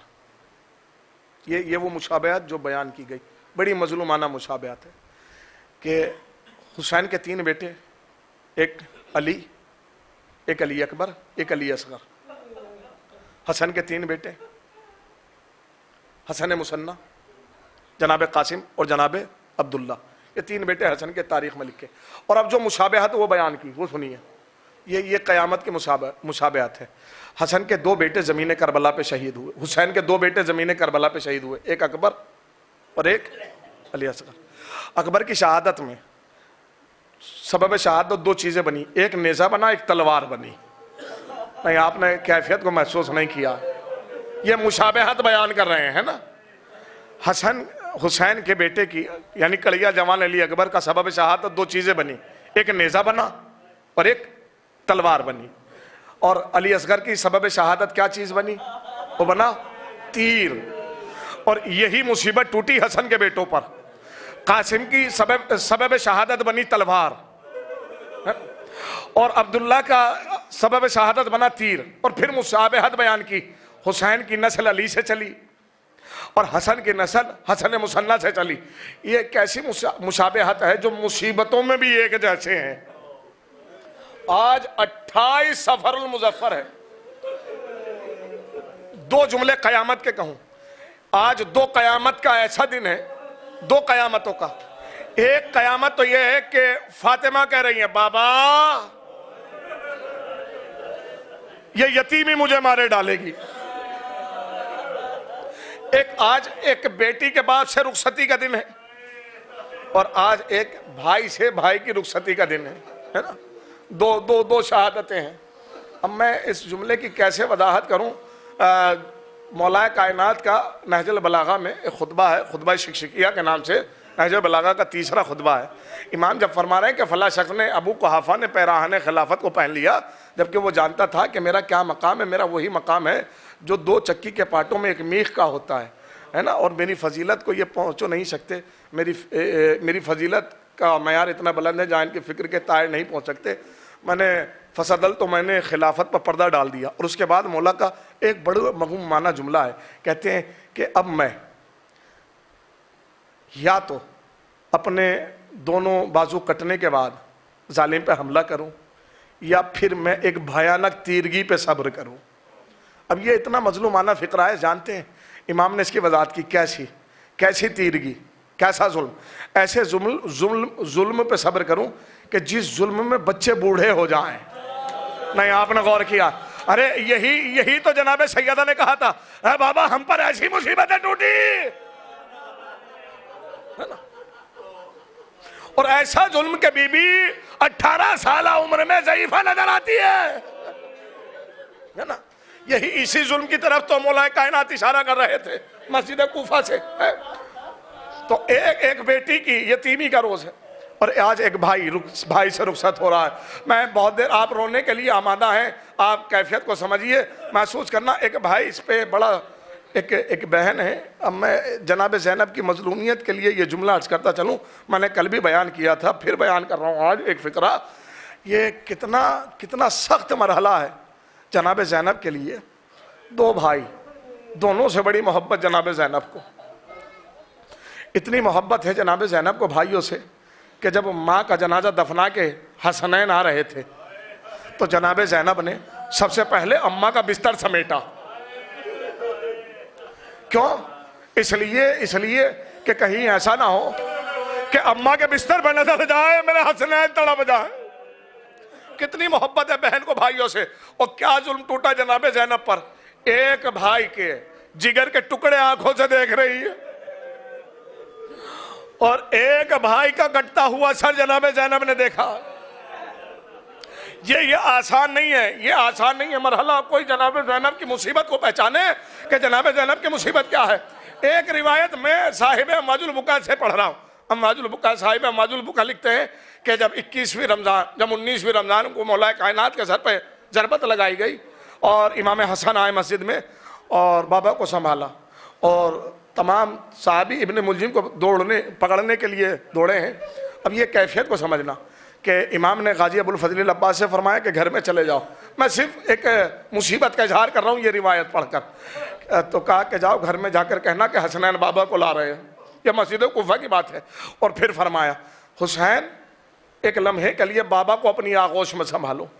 इमाम हुसैन ने बाबा की बाहों में बाहें डाली और अब ये कैफियत ज़रा महसूस करना, बाबा को थोड़ी सी हिम्मत दी ताकि बाबा अपने कदमों पर खड़े हो सके।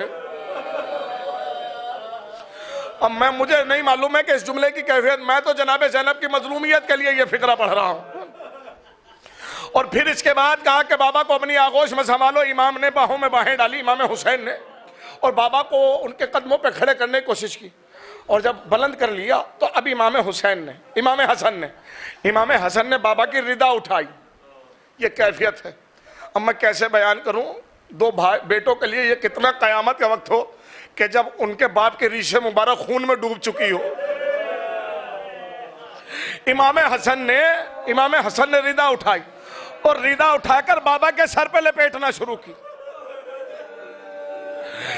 तो इमाम हुसैन ने पूछा, बाबा भैया ये बाबा के जख्म को क्यों छुपा रहे हो? जुमला सुनेंगे, कैफियत बड़ी कयामत की है। जैसे ही कहना है मेरे भाई हसन ये बाबा के जख्म को आप क्यों छुपा रहे हो, तो इमाम हसन ने तड़प कर फरमाया, ए भाई अगर ये जख्म हमारी बहन ज़ैनब ने देख लिया, अल्लाह अकबर, उससे रहा ना जाएगा। मैंने कहा कि मैं साहिब अम्माजुल बुका से पढ़ रहा हूं। ये कहना था, ये जो मौलाए कायनात ने सुना तो इमाम की आंखों से आंसू जारी होने लगे। इमाम हसन ने कहा, बाबा हमने तुम्हें कभी औलाद के सामने रोते हुए ना देखा। बाबा तुम कभी अपनी औलाद के सामने ना रोए। बाबा आज रोने की वजह क्या है? क्या जख्म की शिद्दत ज्यादा है? तो कहा नहीं मेरे लाल। फिर बाबा रोने की वजह क्या है? अब ये साहिब अम्माजुल बुका लिखते, मौला कहते हैं, हसन तुझे ज़ैनब का इतना ख्याल कि ज़ैनब एक जख्म ना देख ले, लेकिन हसन मैं देख रहा हूं कि ज़ैनब वो मंजर देखेगी कि एक भाई के जिगर के टुकड़े और एक भाई का कटता हुआ सर। अल्लाह अकबर, खुदा कोई गम न दे सिवाय मजलूम करबला के, सिवाय खानवादा आले मोहम्मद के। क्या कयामत गुजरी है कि ज़ैनब बैठी हुई और भाई के जिगर के टुकड़े तश्त में आ रहे हैं। रिवायत मिलती है कि जख्म के बाद, जहर के बाद, मसमूम होने के बाद इमाम 3 रोज जिंदा रहे। कम से कम 3 रोज की रिवायत मिलती है। सुनेंगे, बस आखिरी फिक्रा पढ़ने जा रहा हूं, मजलिस तमाम। इमाम हुसैन की कैफियत ये थी कि रिवायत ये मिलती थी कि इमाम हुसैन तड़प तड़प जाते थे और भाई के फिराक, भाई की जुदाई इस कदर मारे डालती थी कि हुसैन चाहते थे कि ये जहर का प्याला मैं भी पी लूं। ये मोहब्बत का इजहार था अपने भाई से, है ना। और मुझे नहीं मालूम है कि अब ये जहर ऐसा था। इमाम ने फरमाया, हुसैन, अब ये कयामत के फिक्रे हैं, मैंने कल भी बयान किए थे, आज फिर एक जुमला पढ़ रहा हूँ। कहते हैं कि भाई असरार इमामत तमाम पेश की और फिर उसके बाद वसीयतें करना शुरू की। अब उन वसीयतों में एक वसीयत, सारी तो नहीं, 2 जुमले मैं मज़लूमाना पढ़ना चाहता हूँ। पहली वसीयत तो ये कि हसन वसीयत कर रहे हैं, मेरे भाई हुसैन मुझे गुस्ल तुम देना। मुझे नहीं मालूम है कि आप इस कैफियत को महसूस कैसे करेंगे।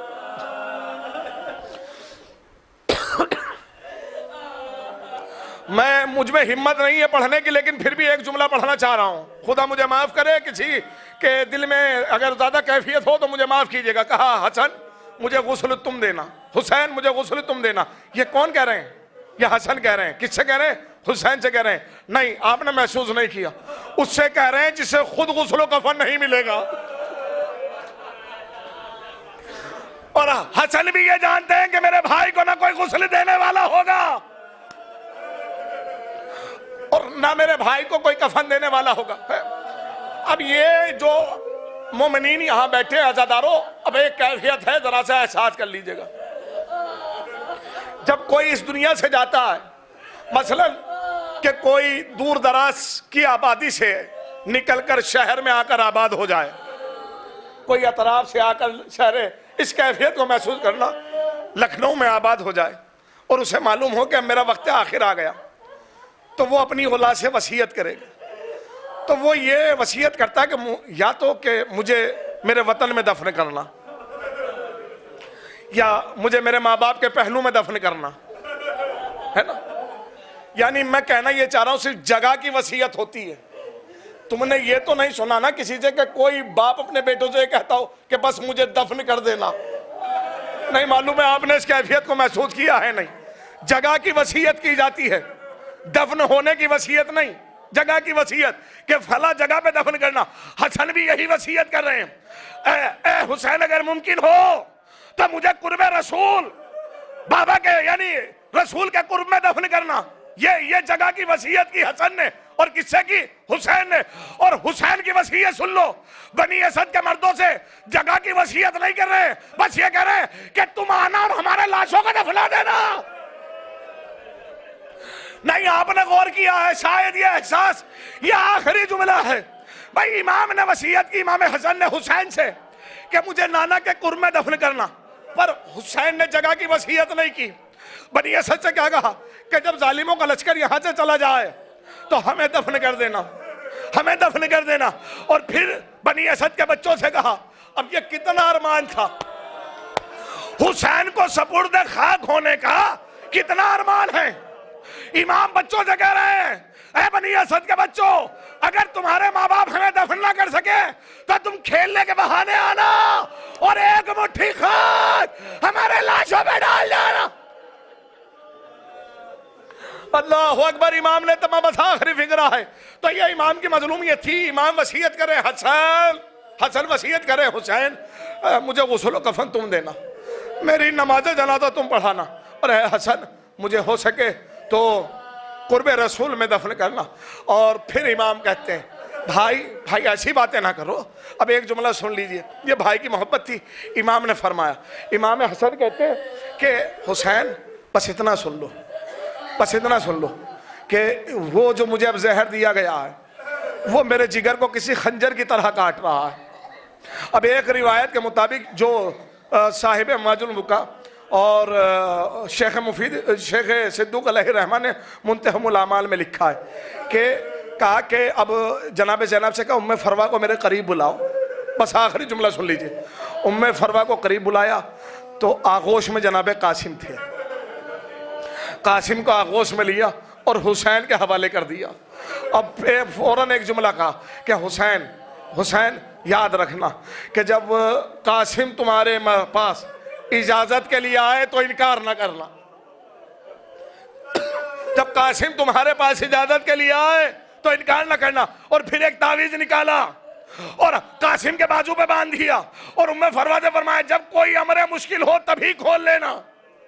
यानी इमाम कहना यह चाहते हैं, हसन कहना यह चाहते हैं, हुसैन मेरे वक्त शहादत तो तुम मौजूद हो, मुझे सहारा देने के लिए, मुझे दिलासा देने के लिए, लेकिन जब तुम्हारा वक्त शहादत होगा तो तुम्हारे नजदीक कोई ना होगा, लेकिन मैं कहूंगा मौला फिर भी इतना ख्याल, अरे कोई था या ना था, पर आपकी माँ अपनी आगोश फैलाए कुंद खंजर के साए में कह रही थी, आजा मेरे हुसैन। इन्ना लिल्लाहि व इन्ना इलैहि राजिऊन। रदम बिक़ज़ाइही व तस्लीमन लिअम्रिही। रब्बना तक़ब्बल मिन्ना इन्नका अंतस समीउल अलीम। मातम हुसैन।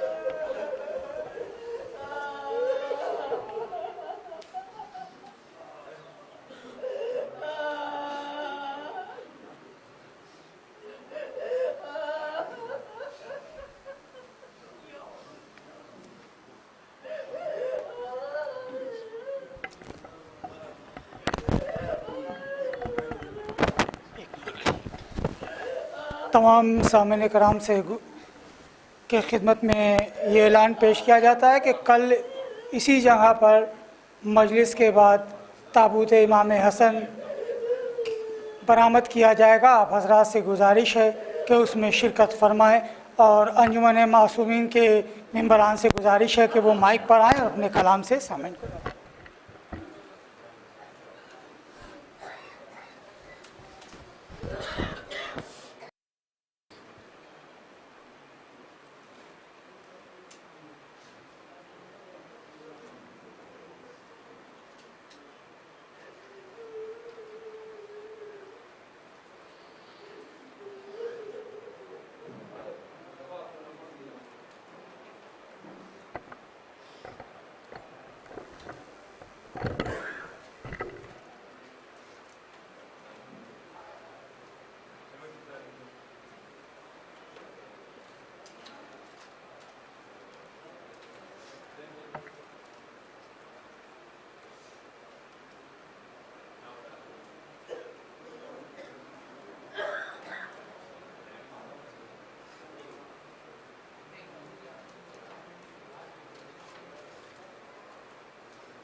अंजुमन के तमाम मेंबरान से गुजारिश है कि फर्श अदब तशरीफ़ ले आए।